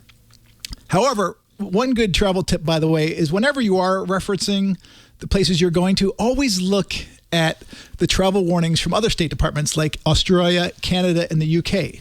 Look up those. We talked about it once before, and I know you subscribe to the UK's travel warnings. Yeah. And they're great because, you can find out what they're saying as well, because sometimes the US ones are political. So keep that in mind. But I'm not telling people to go out and travel internationally this year. I'm actually telling people to stay domestically, but I wouldn't do it for some of the reasons they're saying. And the good news is, by the way, you can still get travel insurance for those level 4s, except like North Korea and places where they're like, absolutely they won't cover that stuff. I don't think you can get travel insurance for North Korea for other reasons as well. In fact, I pretty much say you should not be going to North Korea at any time. I would just say, it seems like... And speaking of Hawaii, the travel news for them this week is that Hawaiians that were vaccinated or residents that were vaccinated in Hawaii will not have to test out between islands starting May 11th. And they're hoping that will happen for mainlanders in June. They're working on that, so let's keep our fingers crossed. Also, so we should wait till July to go. I would. Yeah. Definitely. Okay. So you don't have to deal with the testing. Yeah. The test costs can be expensive. They're like $150. Well, and everybody's fully vaccinated. Does that carry any water? Right now it doesn't, but they're talking about pushing that. So hopefully they're going to pass the rule where if you are vaccinated, you can go into Hawaii without testing. Yeah. Hawaiian Airlines started flying Honolulu to Austin this week, which is the first time they've ever done that, and that's pretty exciting for people in Texas. Maybe I'll go to Austin. Maybe I'll go to Banff instead. Banff? You can't go into Canada right now. We can't. You're telling me I am an American citizen and I can't go into Canada, which is America North? You're telling me? No, you can't right now. I mean, they just this week they extended it till May 21st. They're probably going to extend it another month, I would think, at least, because I mean, Canada's in bad shape. They're slow on the vaccines. Yeah. But I mean, you could before you could drive to Alaska. And that's what a lot of people are doing. They're saying they're driving from the U.S. to Alaska, and they're stopping off in Banff, and they don't want that. They really put a hammer down on that. If they don't want me, I don't want to go. I don't, But Greece is opening up May 14th for Americans, and United Airlines actually announced they're going to start flying to Greece, Croatia, and Iceland, because these are the 3 countries where vaccinated Americans and also Americans who are willing to test out to enter. So these are opening up. So Europe is slowly starting to open up, and they think the big ones will start opening up in a month or 2. So there is hope for some European travel. I just don't think it's going to be a lot. There is a map, travelmaps.state.gov/TSG map, where you can see, look at all that red, all the places you cannot go. Look at all that red.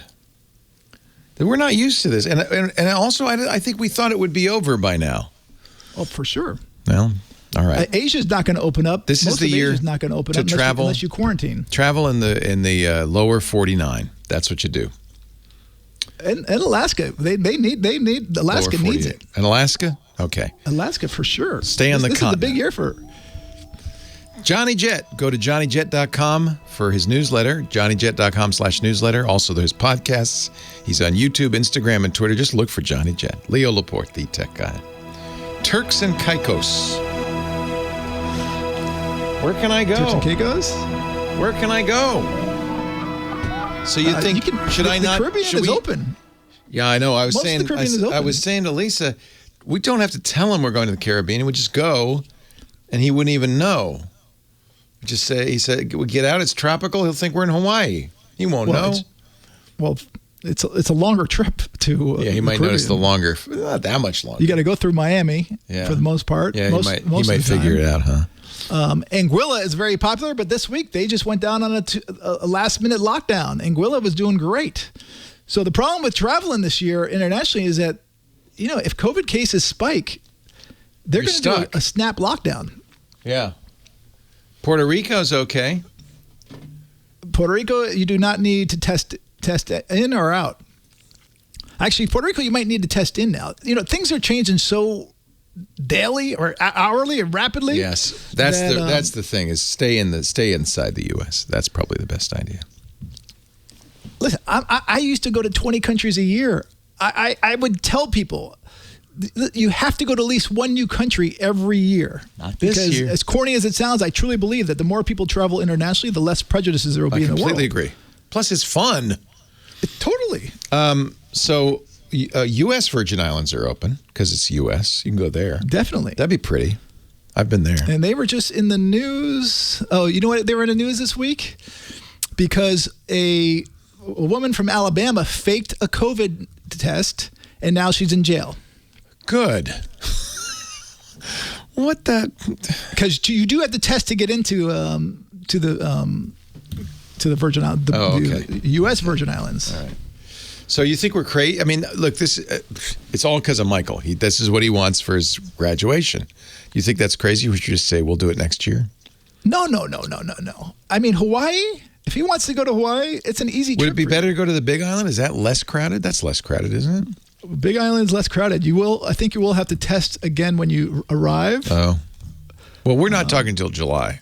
But I'm not 100%. And, things will change. They're hoping that they're going to come out with some new mandates. They're talking about, it'll be better maybe by July. Getting rid of the mask mandates for outdoors if you're 6 feet away from people.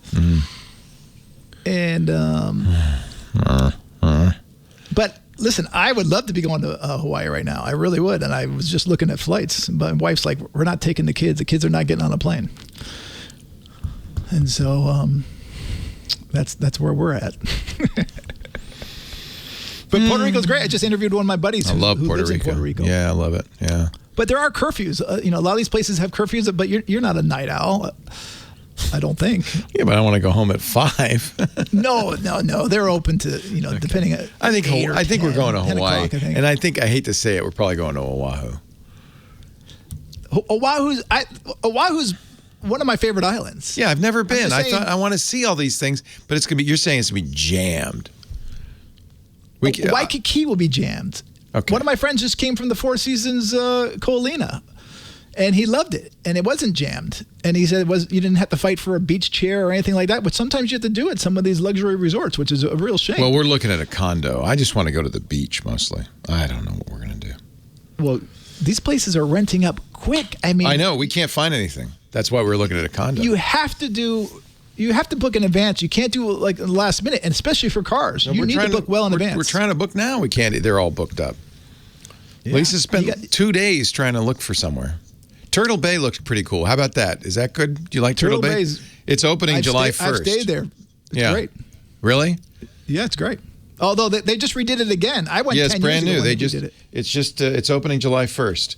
Yeah. Hawaii 50 is saying it's good. It probably isn't too crowded. I like the idea of Turtle Bay. It's definitely not too crowded. That's on the other side. That's a good 40 minutes away from Waikiki. All right. Thank you, Johnny. All right, take care. Leo Laporte, the tech guy, 8888. Ask Leo. That's my phone number. Let's talk high tech. You and me and Al in Columbia, South Carolina. Hello, Al. Hello, Leo. Welcome to the show. Thank you, sir. I have currently a MacBook Pro mid-2015, and it's kind of wearing out.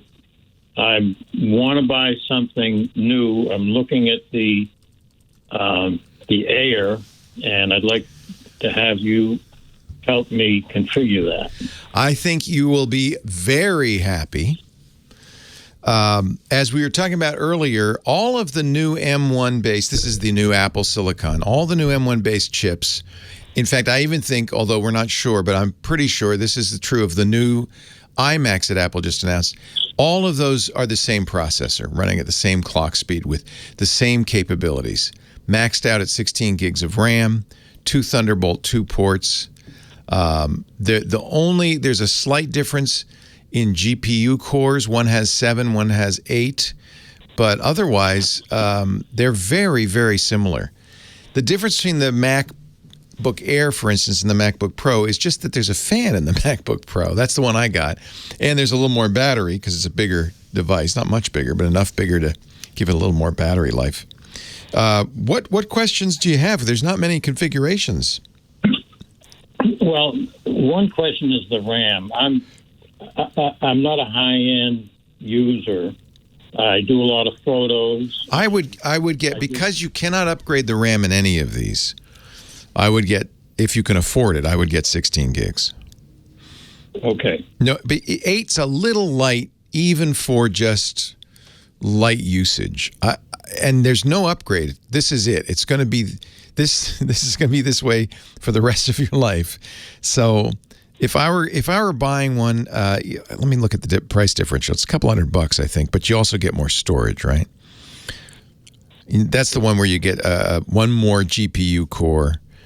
You get 512 gigs of storage, which seems to me to be the minimum as well. Oh, and you're going to have to pay for extra memory, $200. Boy, Apple really takes you for a ride, don't they? How about storage? What do you have now? I only have 256, but I'm going to go for the 1 terabyte. I would. My photos on an external drive. I think a terabyte is a sweet spot. It's a lot of storage, but it's funny how quickly you can fill it up with photos and music and videos and things like that. So as we've spec'd it out, that's $1,650. It's expensive. But if but I get a trade in on this. Oh, good. I forget how much it is. About $300. Oh, that's great. If you can afford it, I would definitely max it out because there's no upgrades, and it's going to be, you're going to be impressed. The speed of this M1 chip, even in the MacBook Air, is phenomenal. It really is good. And the early, it's been out now for 6 months. The early hiccups, not quite 6 months, but almost, the early hiccups with compatibility have almost all gone away. There are only little corners of the world now. So I think this is a good time. Now, just keep in mind, Apple, they've done their April announcement, so we don't expect any more MacBooks now, but I suspect we're going to see some high-end MacBooks in June for the Developers Conference, June 7th, probably a 14 and a 16-inch. Actually, we have a pretty good idea because one of Apple's manufacturers, Quantum, was hacked by ransomware artists, And they've been slowly releasing documents. They're trying to blackmail Apple. They say, if you don't pay us, we're going to continue to release specs. And they've already released specs for this new 14 and 16-inch MacBook Pro. So we pretty much know what's going to happen in June. But if you're not on the high end, it sounds like you don't care. If you're looking for lightweight, portable, very fast, I think these are very good choices. The current. Thank you, sir. Appreciate it. You're welcome, Al. The only thing that's going to happen, and we're already starting to see this, Apple is now using displays called mini LED. The new iPad Pro is going to have mini LED, and it's going to cost you $100 more than the current iPad Pro because of it. It's possible they'll end up putting these on laptops as well. Unknown, that's the prediction, and that would make a better display. It'd be a high dynamic range. It would look better. It's still an LCD display, but with these mini LEDs, the backlight, far more backlights, 10,000 backlights, and so they can do much more control of the brightness of the screen. 8888 Ask Leo, that's the phone number. I like spending your money, but I want to spend it appropriately. I don't want to spend it wastefully, because it is your money after all. Tom, Riverside, California. Leo Laporte, the tech guy. Hello, Leo. This is Tom from Riverside. Hey, Tom. How you doing today? I'm great. How are you? I'm doing pretty good. I'm not doing any worse. That's what. Hey, sometimes not doing any worse is the best you can hope for. Yeah, that's almost an improvement. And so, I wanted to suggest I'm interested in the iPad, but before I do that, you were talking about traveling and so on a few minutes ago with your guy that does the travel. Yeah, Johnny, stuff. Yeah. Johnny, and been everywhere. And has he been on the American River? Sure. I am sure. When I say Johnny's been everywhere, he really has. I'll have to ask him. Is that one of your favorite places? No, but it's the service. It's an American riverboat deal. Oh. You've seen it. Oh, yes. Magazines and so on. It's on my opportunity. It's on my list. I want to do a Mississippi riverboat for sure. Sure, and Missouri and so on, and the Tennessee River, and there's many big rivers. The Ohio River. It's not maybe quite as exciting as seeing the Coliseum. I don't mind exciting. In fact, I like riverboats because it isn't exciting. They're very relaxing. I really enjoy it. Right. Yeah. That double deck riverboat, and then you've got you can. Here's the thing: if they have an outbreak on the boat, you just jump off and swim ashore. Swim ashore. You're not stuck. So I don't know how often. I've never been on one, but I've looked at it and considered it. I have. Me too. There. Me too. But too. I imagine you've got the opportunity to, if you say, hey, I've had enough of the. I've got the river. No, it's funny you should say that. That was in our plans. Viking, which does the riverboat cruises in Europe, has started doing American riverboat cruises. I don't think they start till 2022, but they're already sold out for the whole year. Oh wow, yeah, that's good. Yeah, that's good. They've seen, they're going to kind of buffer their losses and get into something else, a different direction. But so many people are anxious to get to Europe and all over the world, and they haven't seen this country. Oh, you nailed it. My wife says the same thing. We want to start in New Orleans, end up in Minneapolis. That is a 2-week cruise. Wouldn't that be fun? Go through the lakes and the locks and Oh yeah, that'd be. And if you get bored, you can get off and rent a car and go home if you want to. You didn't go that far. Yeah. Hey, can you hang on? Because if you want to talk about the iPad, I want to have enough time to do it. Would you hang on through the news at the top of the hour and then? Absolutely. Because that was my plan anyway. Next hour to start the hour talking about the new iPad. So we'll answer your questions. Great. It's a fascinating device which raises some real questions. What is Apple planning? We'll talk about that next. I love the idea. You can just jump off. If you're not having fun, drive home. I've been tubing. We tubed up at Shasta. That was fun. No, in Tahoe. We tubed on the Truckee.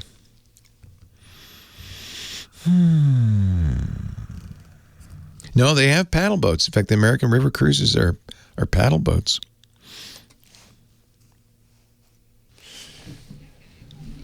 I'm going to bring Kovar up from the stage. Hey, Kovar. Come on down. Or come on. Is it up or down? I think it's up. Hey, Kovar. Up, it looks like. Thank you. Hi. Hey, welcome.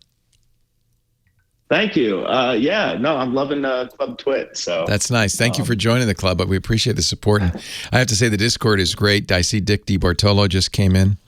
That's fantastic. So it's fun. We're having some fun. Yeah, it seemed like a no-brainer since I've been listening to you since I stumbled onto Tech TV on the I cable appreciate guide. it. So I think a lot of there's some people in the IRC and listen, who are not paying for it, who feel left out, but don't feel left out. It's the IRC continues, the TWiT forums, the Mastodon, all of our shows. We very much know that most of our audience will always be on the free tier, and that's fine. But we also really appreciate it, that your support too. Did you want to talk about anything? Are you looking at the new iPads? Are you an Apple guy? Yeah. I'm actually been doing some iOS development all this morning on my early 2016 MacBook. Nice. So, do you use? Do you do it? You do it on the Mac though, not on the MacBook. No, I only have a MacBook. You do it on the MacBook, but for iOS. Yeah. So you use an Xcode. Yeah, I've had MacBook Pros and even a Mac Pro for work from big companies, but I'm now self-employed and what are you writing? Realizing that my basic one doesn't have anything good. I'm working on some stuff for my comic book store I own. So that's cool. Yeah. Where's your comic book store? North Carolina. So we're part of a group in Raleigh, North Carolina. Myself, Ultimate Comics, if I can name drop. You sure can. Too late now. In what town? In what town? So I'm in Raleigh, and we have stores in Durham and Cary. Are you getting ready for free comic book days coming up? Isn't it? It's a couple of weeks off. Yeah. It was supposed to be next week, and it got pushed back to August for good reasons. August? Right? Oh man. Yeah. Well, we want to make sure everybody can come out as. Everybody that can come out feels comfortable coming out. So we're actually doing a little sale in our own store for next week just to celebrate the date. Fantastic. Yeah, first Saturday in May is always been great. So are you doing a database program? What are you doing? Yeah. Right now I'm just working on something to handle receiving invoices, trying to take all the weird distributor and publisher data and malformed CSV files and turn it into something that's friendly. Pretty cool.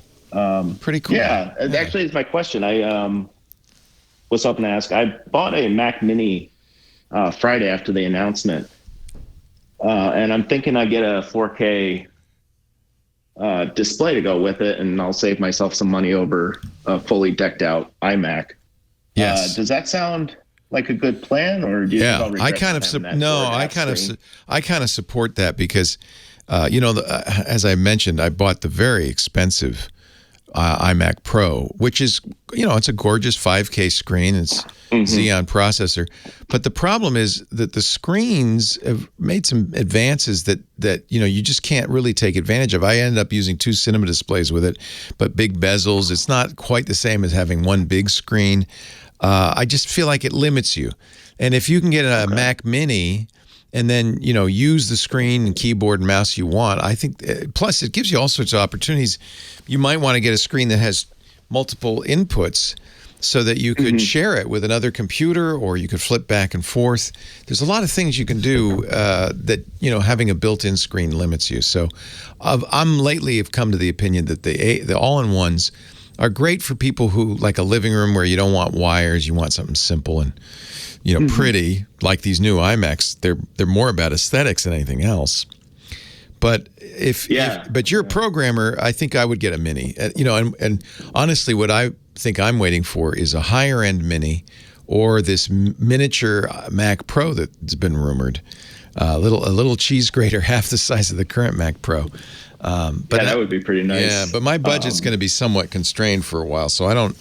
Apple. If I bought all the this new iPad's $2,500. If I bought all the stuff Apple comes out with, I don't think I could buy anything else. So I'm going to be a little more judicious this year than I would be normally, I think. I hear you. I'd probably want something more powerful, except I'm on like I said, a 2016 MacBook, so pretty much anything. It'll be better, yeah.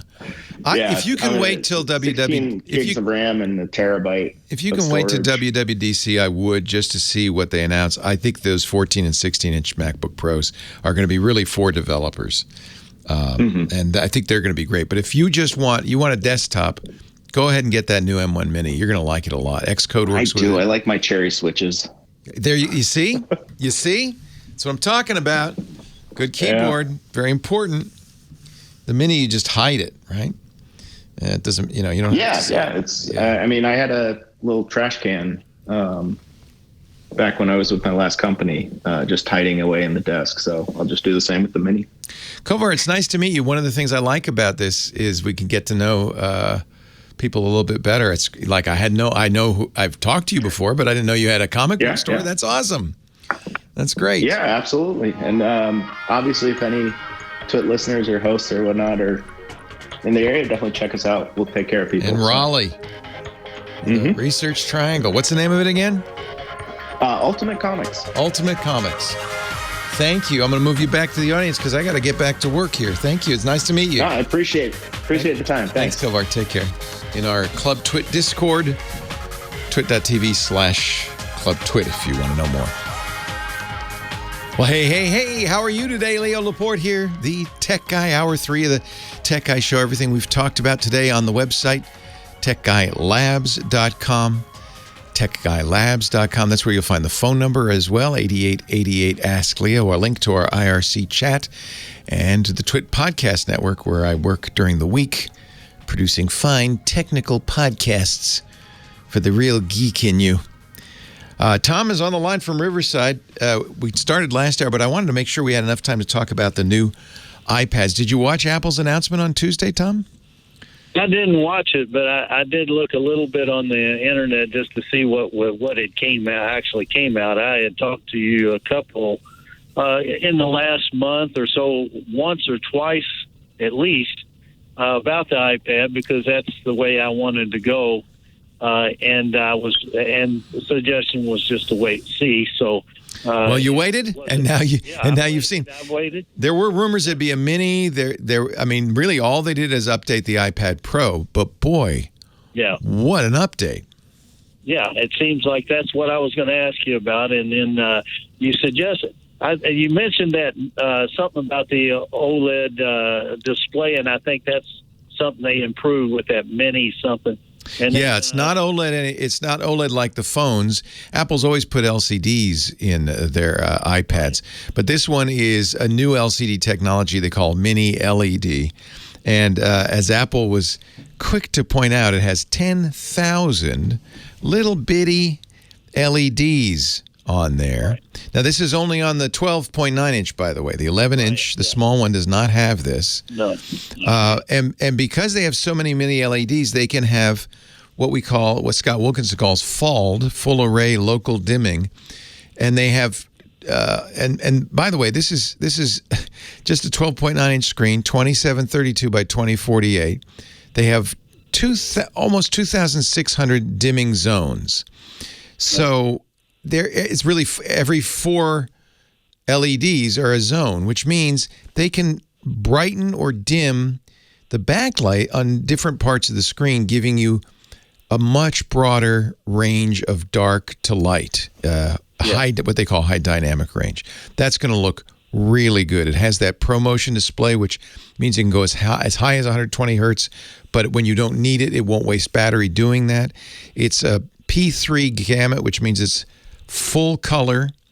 does every color that you would need to reproduce a movie or TV show accurately, or for a photographer.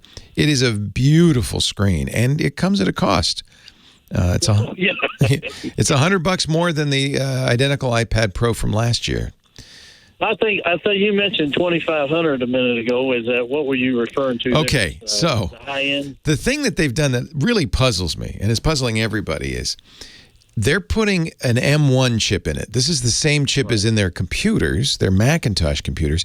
Honestly, the M1's based on the A14 processor they put in the iPhone. So there really isn't that much difference. But the fact that they chose to call it the M1 instead of something like the A14X tells you they want you to think of it as a computer, not as a tablet or something less. They want you to think of it as a computer.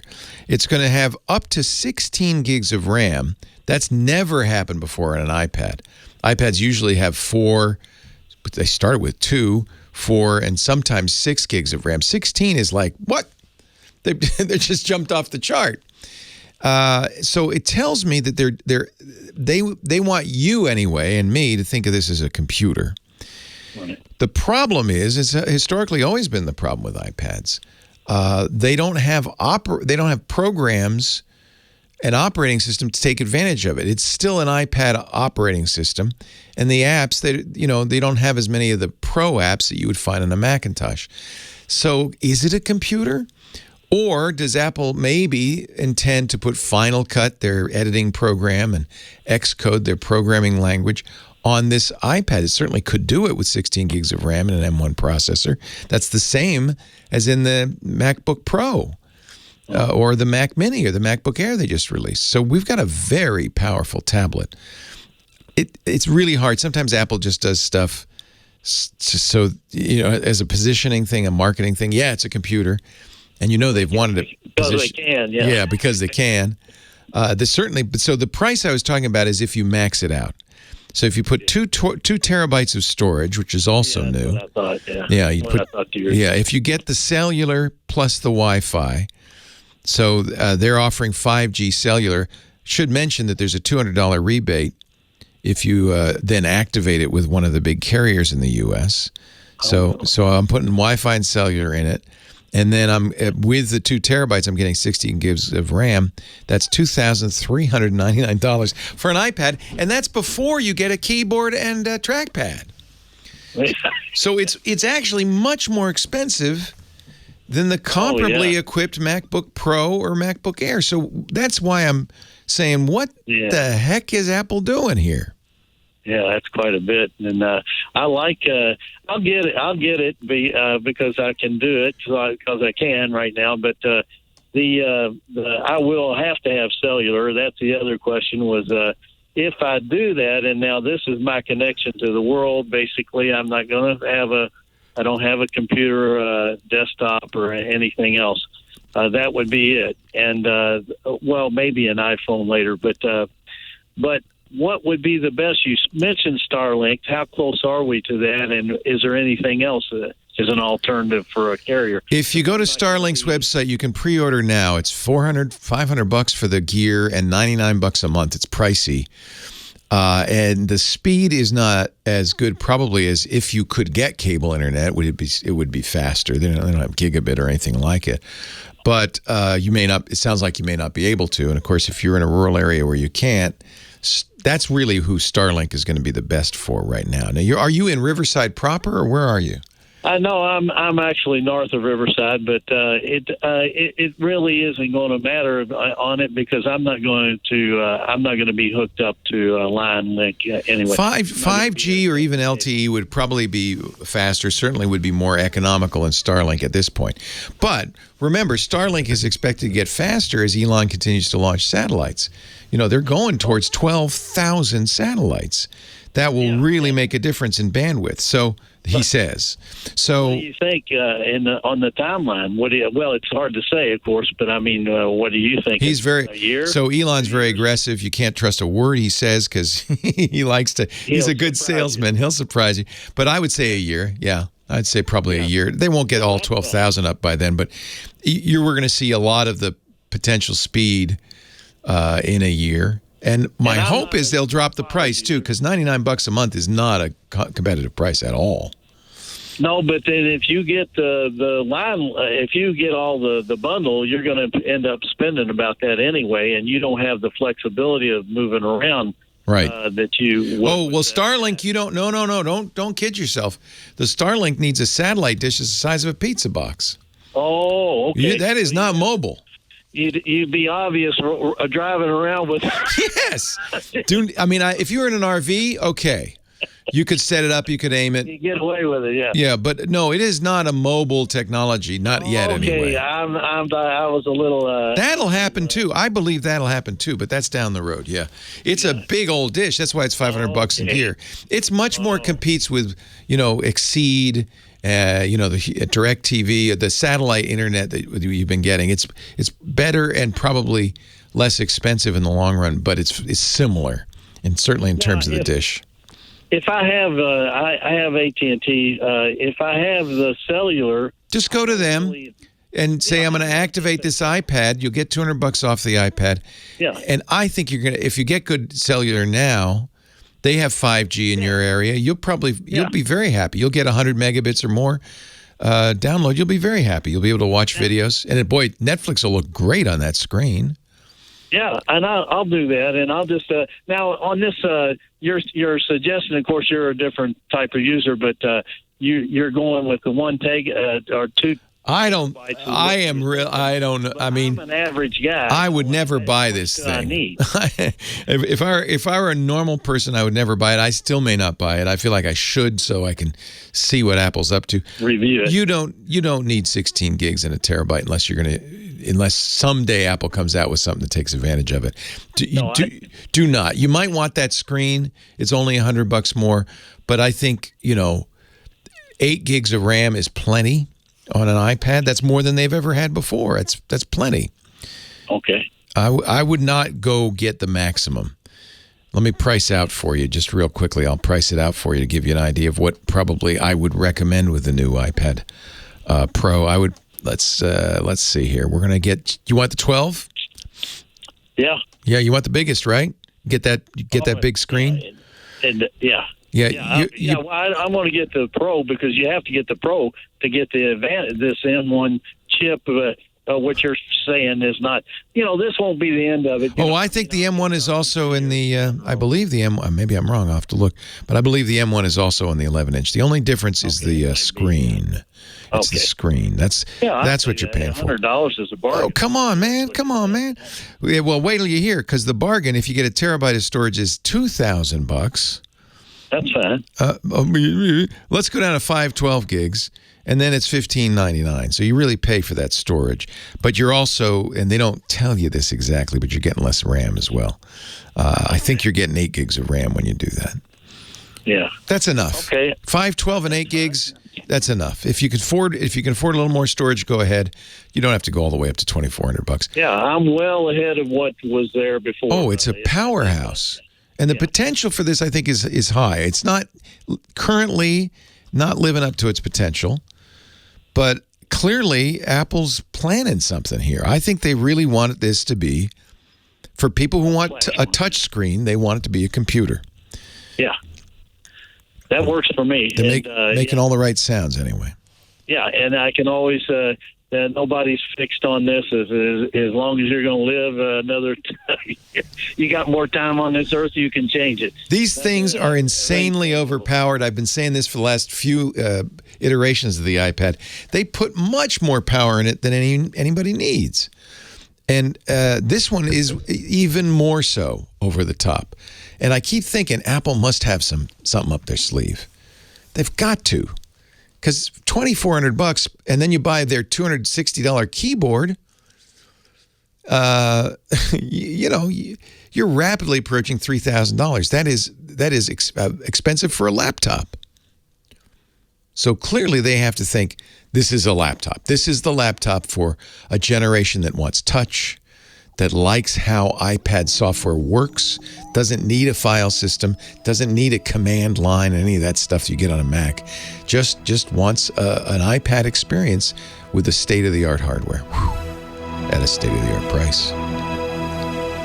Appreciate the call, Tom. Thank you.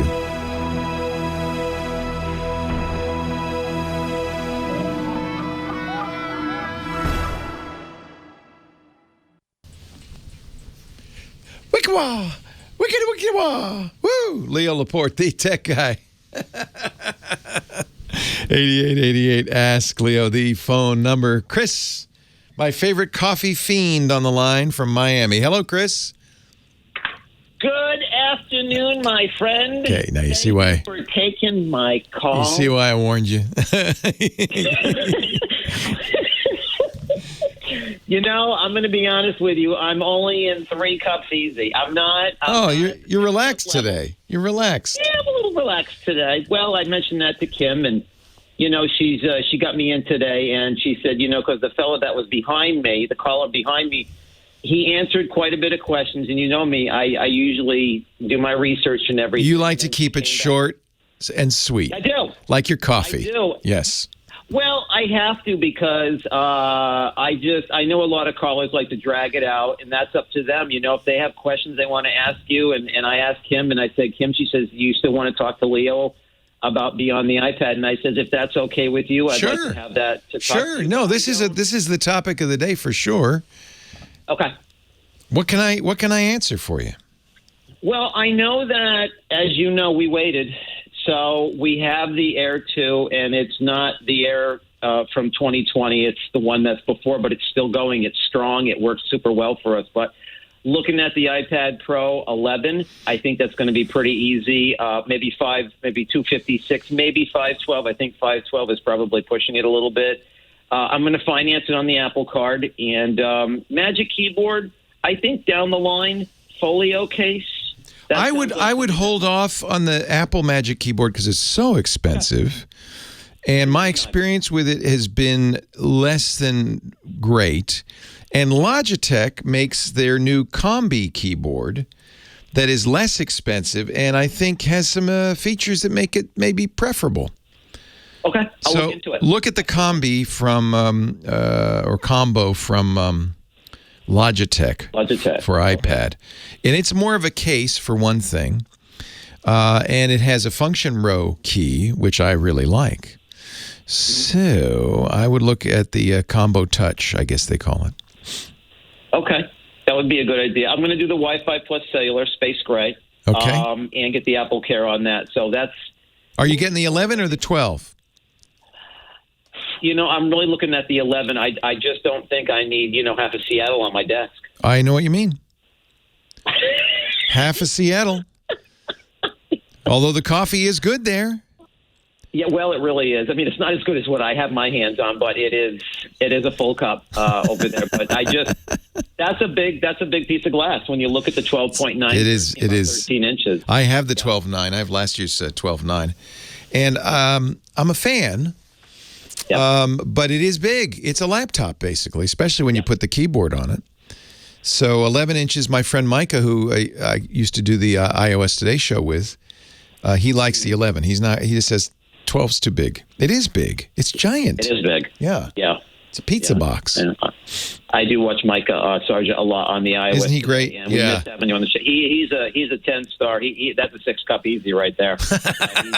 I'll tell him that. Yeah, his new. Do you like? I replaced myself with a wonderful woman named Rosemary Orchard. I think she's just fantastic. Yeah.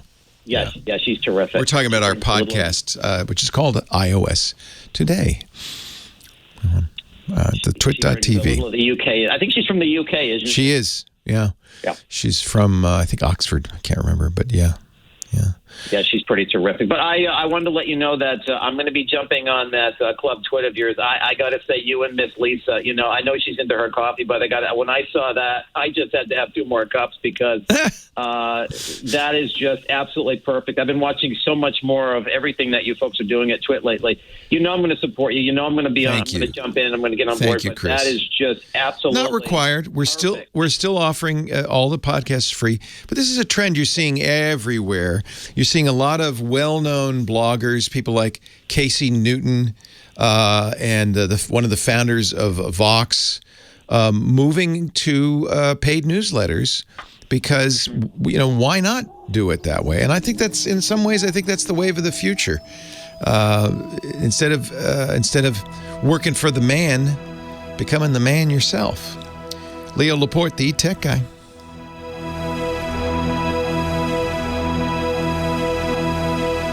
We have from the TWiT stage.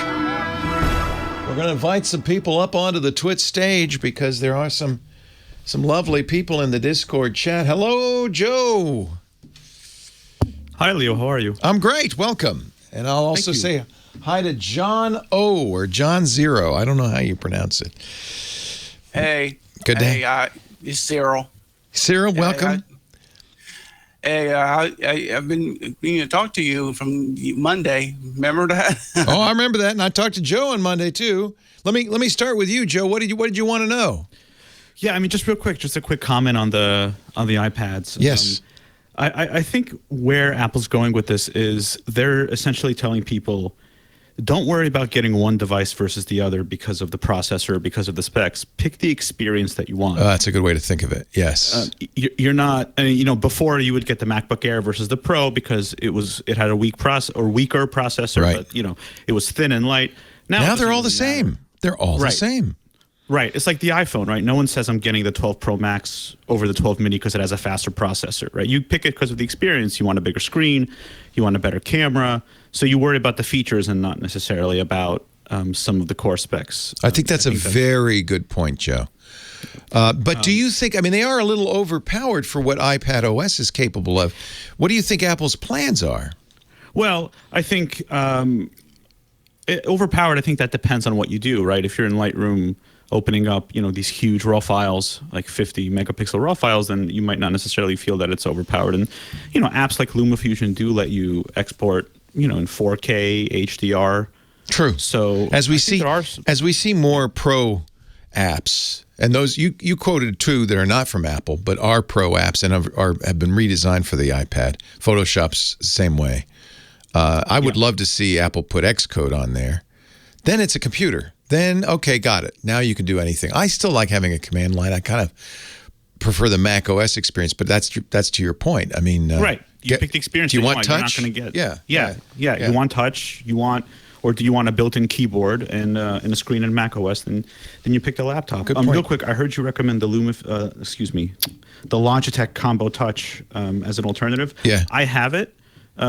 One thing to keep in mind is that it requires a case that adds quite a bit of bulk. Yes, it's iPad. a bulky case. Yes. Yes. So one thing that I did to kind of get around that is I got a cheap little kickstand for the iPad that just kind of glues onto the back, and I just use the keyboard attachment from the Combo Touch. So that way I get the keyboard and the trackpad, and it doesn't really add as much weight to it.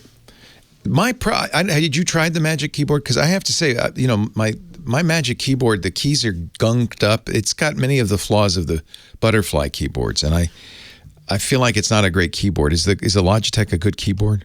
It's pretty good. I have never tried the Magic Keyboard. I have the 10.5-inch iPad Pro, so I'm going to upgrade to the new 12.9, which will be, like a monumental upgrade. No kidding. I don't really need that big size, but I want 1600 nits of brightness. And I want mini LED. Yeah, exactly. That's right. That's what I want. I want the contrast ratio and the, actually watching HDR content in full brightness. It'll be really nice. Thanks, Joe. Thank you. Appreciate it. Cyril, your turn. Are you there still? Are you talking to me? I'm talking to you. John Zero. Oh. Hey, I just want to let you know about a new DSL technology. Yes, sir. It's I'm 2 miles out of town, and I can get 100 megs down and 30 megs up. It's two lines, right? It's ADSL2 or? It's DSL2 plus. 2 plus, yeah. To bond it. Yep. So it's two lines they're bonding to get that speed. Yep. Yeah. I had that from Sonic some years ago, and I think that's. You see, they're limited by the number of bits they can push down that copper wire. So by having two lines, they can improve it. I think and you like it? Yeah, it's pretty stable. I have 100 megs down consistently. And like I said, I have 30 megs up. That's pretty good. John Zero, thank you. Go back to the phones on the Tech Guy Show. Leo Laporte, the Tech Guy, 8888 Ask Leo. Valerie, Victorville. Welcome, Valerie. Hey. I'm a long-time listener, and I feel like I should go out and buy a lottery ticket, having gotten through. It's hard to get in. I'm sorry. I apologize. I've been listening to you about the iPad this morning, the new iPad, and my question was, are they ever going to bring back the small MacBook? Because I'm on my second one, and I carry it with me everywhere. You mean the 11-inch MacBook, that one? Yes. Yeah. You know, there's so many people, I had one of those, and there's so many people who deeply love that form factor. I just don't know if we're going to see it, but here's the rumor. They're going to do a 14-inch, but they can do the 14-inch in a much smaller form factor because it'll have no bezels. This is going to be a completely redesigned MacBook that we think is going to come out in June. So there were rumors that they might do an 11-inch, but it's been now so long, many years, I think we can safely say they're not. But what they can do is give you a smaller computer with a bigger screen because there's no frame around the screen. So even if you look at the modern MacBook Air, it's got a pretty hefty bezel. Imagine if you took that bezel away, you could have a bigger screen and maybe even shrink the computer down. So that's going to be the closest you're going to get. I don't think they're ever going to do another 11. I'm sorry to say, Valerie. I don't see that in the cards. Well, I have a MacBook Pro, the one with the bar. Yeah. I bought the M1 chip on the Air recently. Nice. Oh, you have quite a few. And that's pretty good. But how many MacBooks do you have? That's great, Valerie. I have three. And so, but what I'm interested in is portability, lightness. Yes. The small one. I had 512. I had everything on the inside. I remember how tiny that 11. I know, it was so good. I don't know what to tell you. You know, Apple has because it's just Apple, there's a very limited number of models, you know.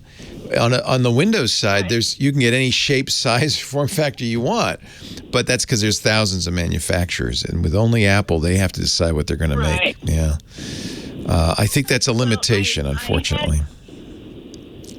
I had a Windows. What's the small one the Surface? Yeah, the Surface. Yeah. I had a Surface that I carried everywhere.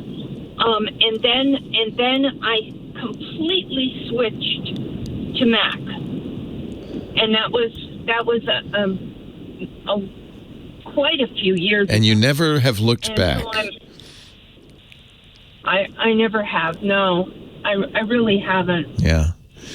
I would look to see what they do with the redesigns. You know, this first series of M1s they released, the first three, the Mini, the Air, and the MacBook Pro, were all existing models with new chips in them.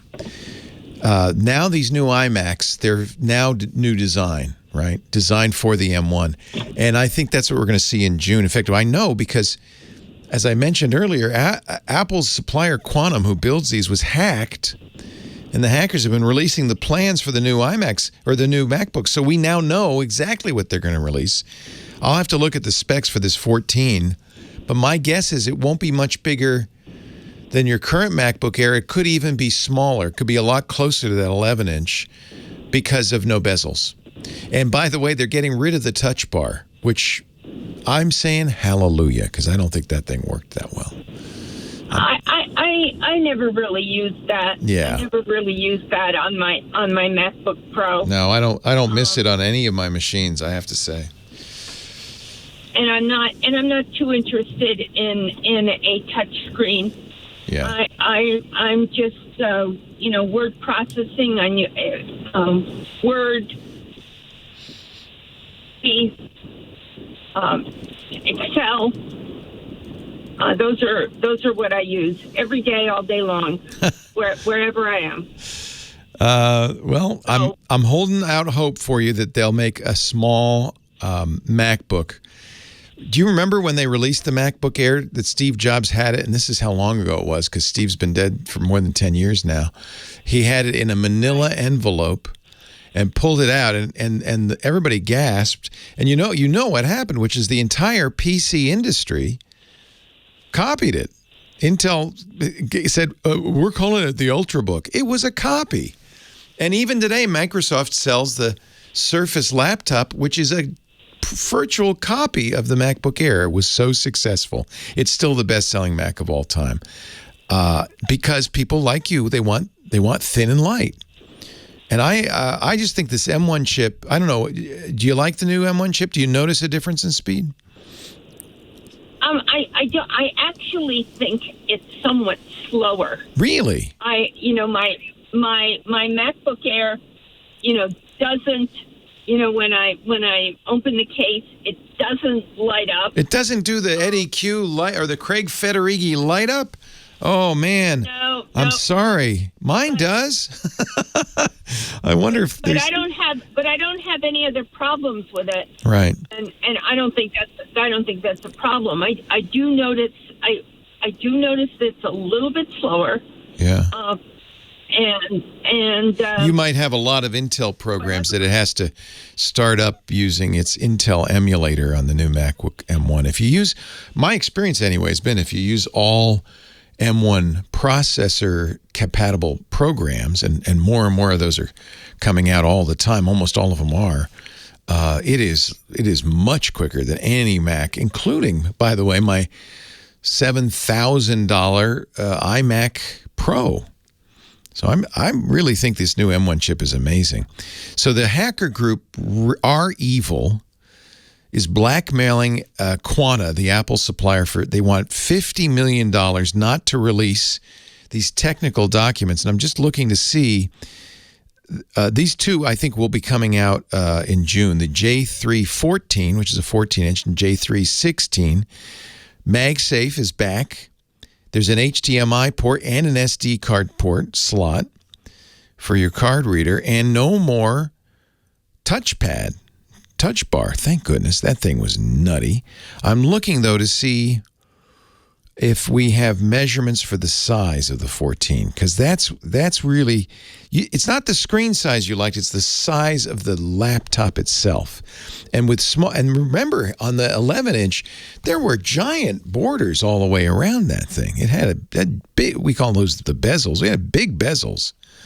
And, big bezels are a thing of the past now. Apple still has them somewhat because they didn't redesign them in the current MacBook Air and the MacBook Pro 13-inch. But this J13, J314 and J316, I think will have very slim bezels. I'm not thrilled to share hacker-gained material with you, but hey, the information's there, and I think it's very credible. These are clearly the designs. What I don't see is a measurement for those things. So, but I don't expect Apple to pay up, so we may see more early specs. It'll be interesting to see how Apple responds to this. Great to talk to you, Valerie. Congratulations on winning the lottery. Leo Laporte, the tech guy. Dick DeBartolo coming up.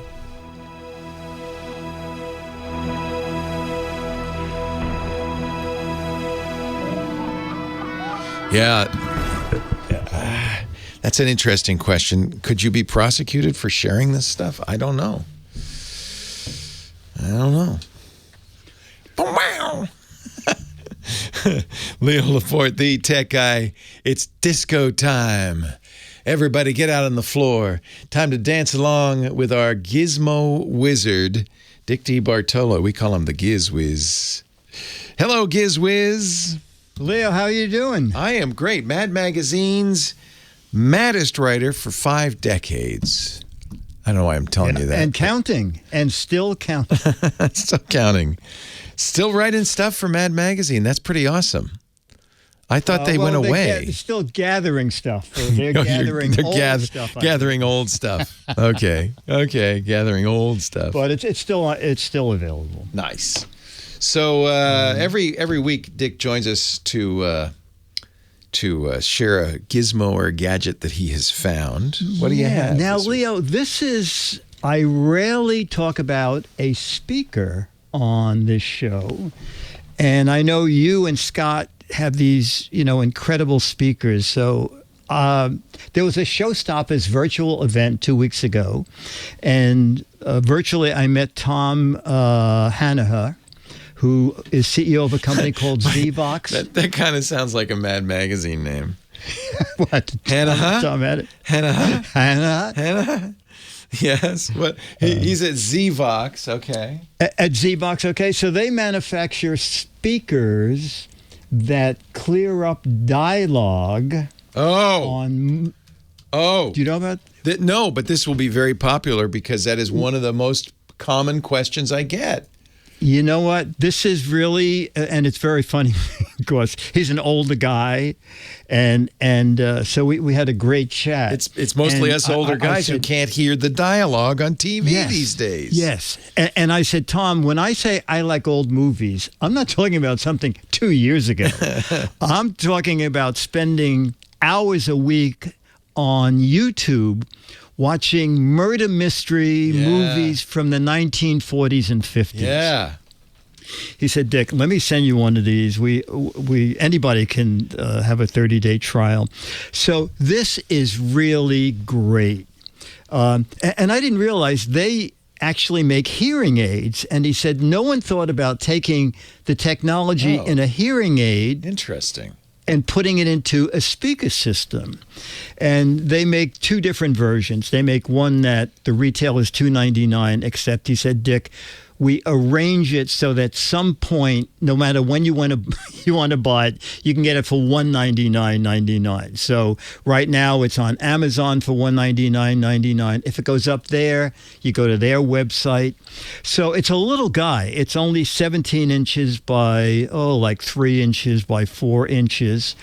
And comes with a little remote control, and it has an alphanumeric display. And he said, did you notice how big the characters are on the display? He said, because I figured if your ears are going, your eyes might be going too. So let's make a really big display. And the display comes up behind the speaker grill for like 2 seconds, just so you know that it went to the command that you wanted. And there's 12 different levels. And I was watching a really old movie where there was a crowd scene and the 2 leads were talking, and I put it on 12 just to hear what it would do, and it was like the crowd left the room and these 2 people were talking. I actually, the other night, we turned on subtitles because we couldn't understand the dialogue. Yes, except computer-generated subtitles. Did you ever see those? Those are terrible. I turned those on for the humor of it. Yeah, that's exactly what I was going to say. I said to Dennis, funny. They're is someone at Mad Magazine sitting back there at a computer? like I think the guy said something like, let's get organized in the conference room. And the subtitle was, let's have an orgy in the conference room. And I just want to say, don't feel like there's something wrong with you, like you're older or hard of hearing if you can't hear the dialogue. A number of things have happened that make it harder to hear. Chiefly 5.1 surround, which assumes you have a separate speaker, a center channel over your TV, just for the dialogue. And if it's mixed that way, but you're not listening on a surround sound system, it'll get submerged into the whole mix, and you won't hear it as well. Plus, I think, and I credit Robert Altman with this, speaking of old movies, a lot of actors these days are taught it's more natural if you just kind of mumble in the mind. And so I think now, of course, I remember as I got grew up, my dad, who got harder and harder of hearing, always used to accuse me of mumbling. So maybe I'm just doing the same thing. But those actors are mumbling these days, Dick. They're not speaking clearly. What'd you say? Say that again. So, anyway, this is how much is it? The ZoVox. Let's see. There are two versions. There's a mini version under $100 that has 6 levels of clearing up dialogue. I could see having this. Yeah. And then the big guy, the AV157, is $199.99. And you have links to Amazon for both of them. I do. I do indeed. And so it can hook up through a optical cable that's in the box. And there's a couple of other hookups in there in case you are still using an analog system. How cool. How cool. Yeah, it's pretty neat. Yeah. Now, if you want to know more about this, Dick has a website. The GizWiz website is gizwiz.biz, gizwiz.biz. Click the button that says the GizWiz visits the tech guy. You'll see a link there to this, the ZoVox, and everything else he's mentioned on the show. There's also a button that says, what the heck is it? The what the heck is it is a little game. You take a look at a close-up of a gizmo or gadget. It ends in a week, so you got a week to identify it. You're playing for an autographed copy of Mad Magazine. This is thank you very much. I got my copy. Thank you for sending you're it welcome. to me. You're welcome. Mad predicts the future with some classic Mad stuff in here. Which do you have one in here? You know what? There's a great article in there that's great for our audience. It's an article I wrote 30 years ago. What if every gadget talked? Little did you know.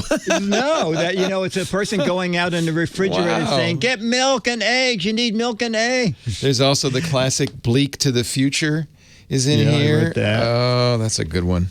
Oh, this is good. This is one I'm going to put on my bookshelf and hope it doesn't rot away. It is acid-free paper, right? This is good. I always like snappy answers to stupid questions.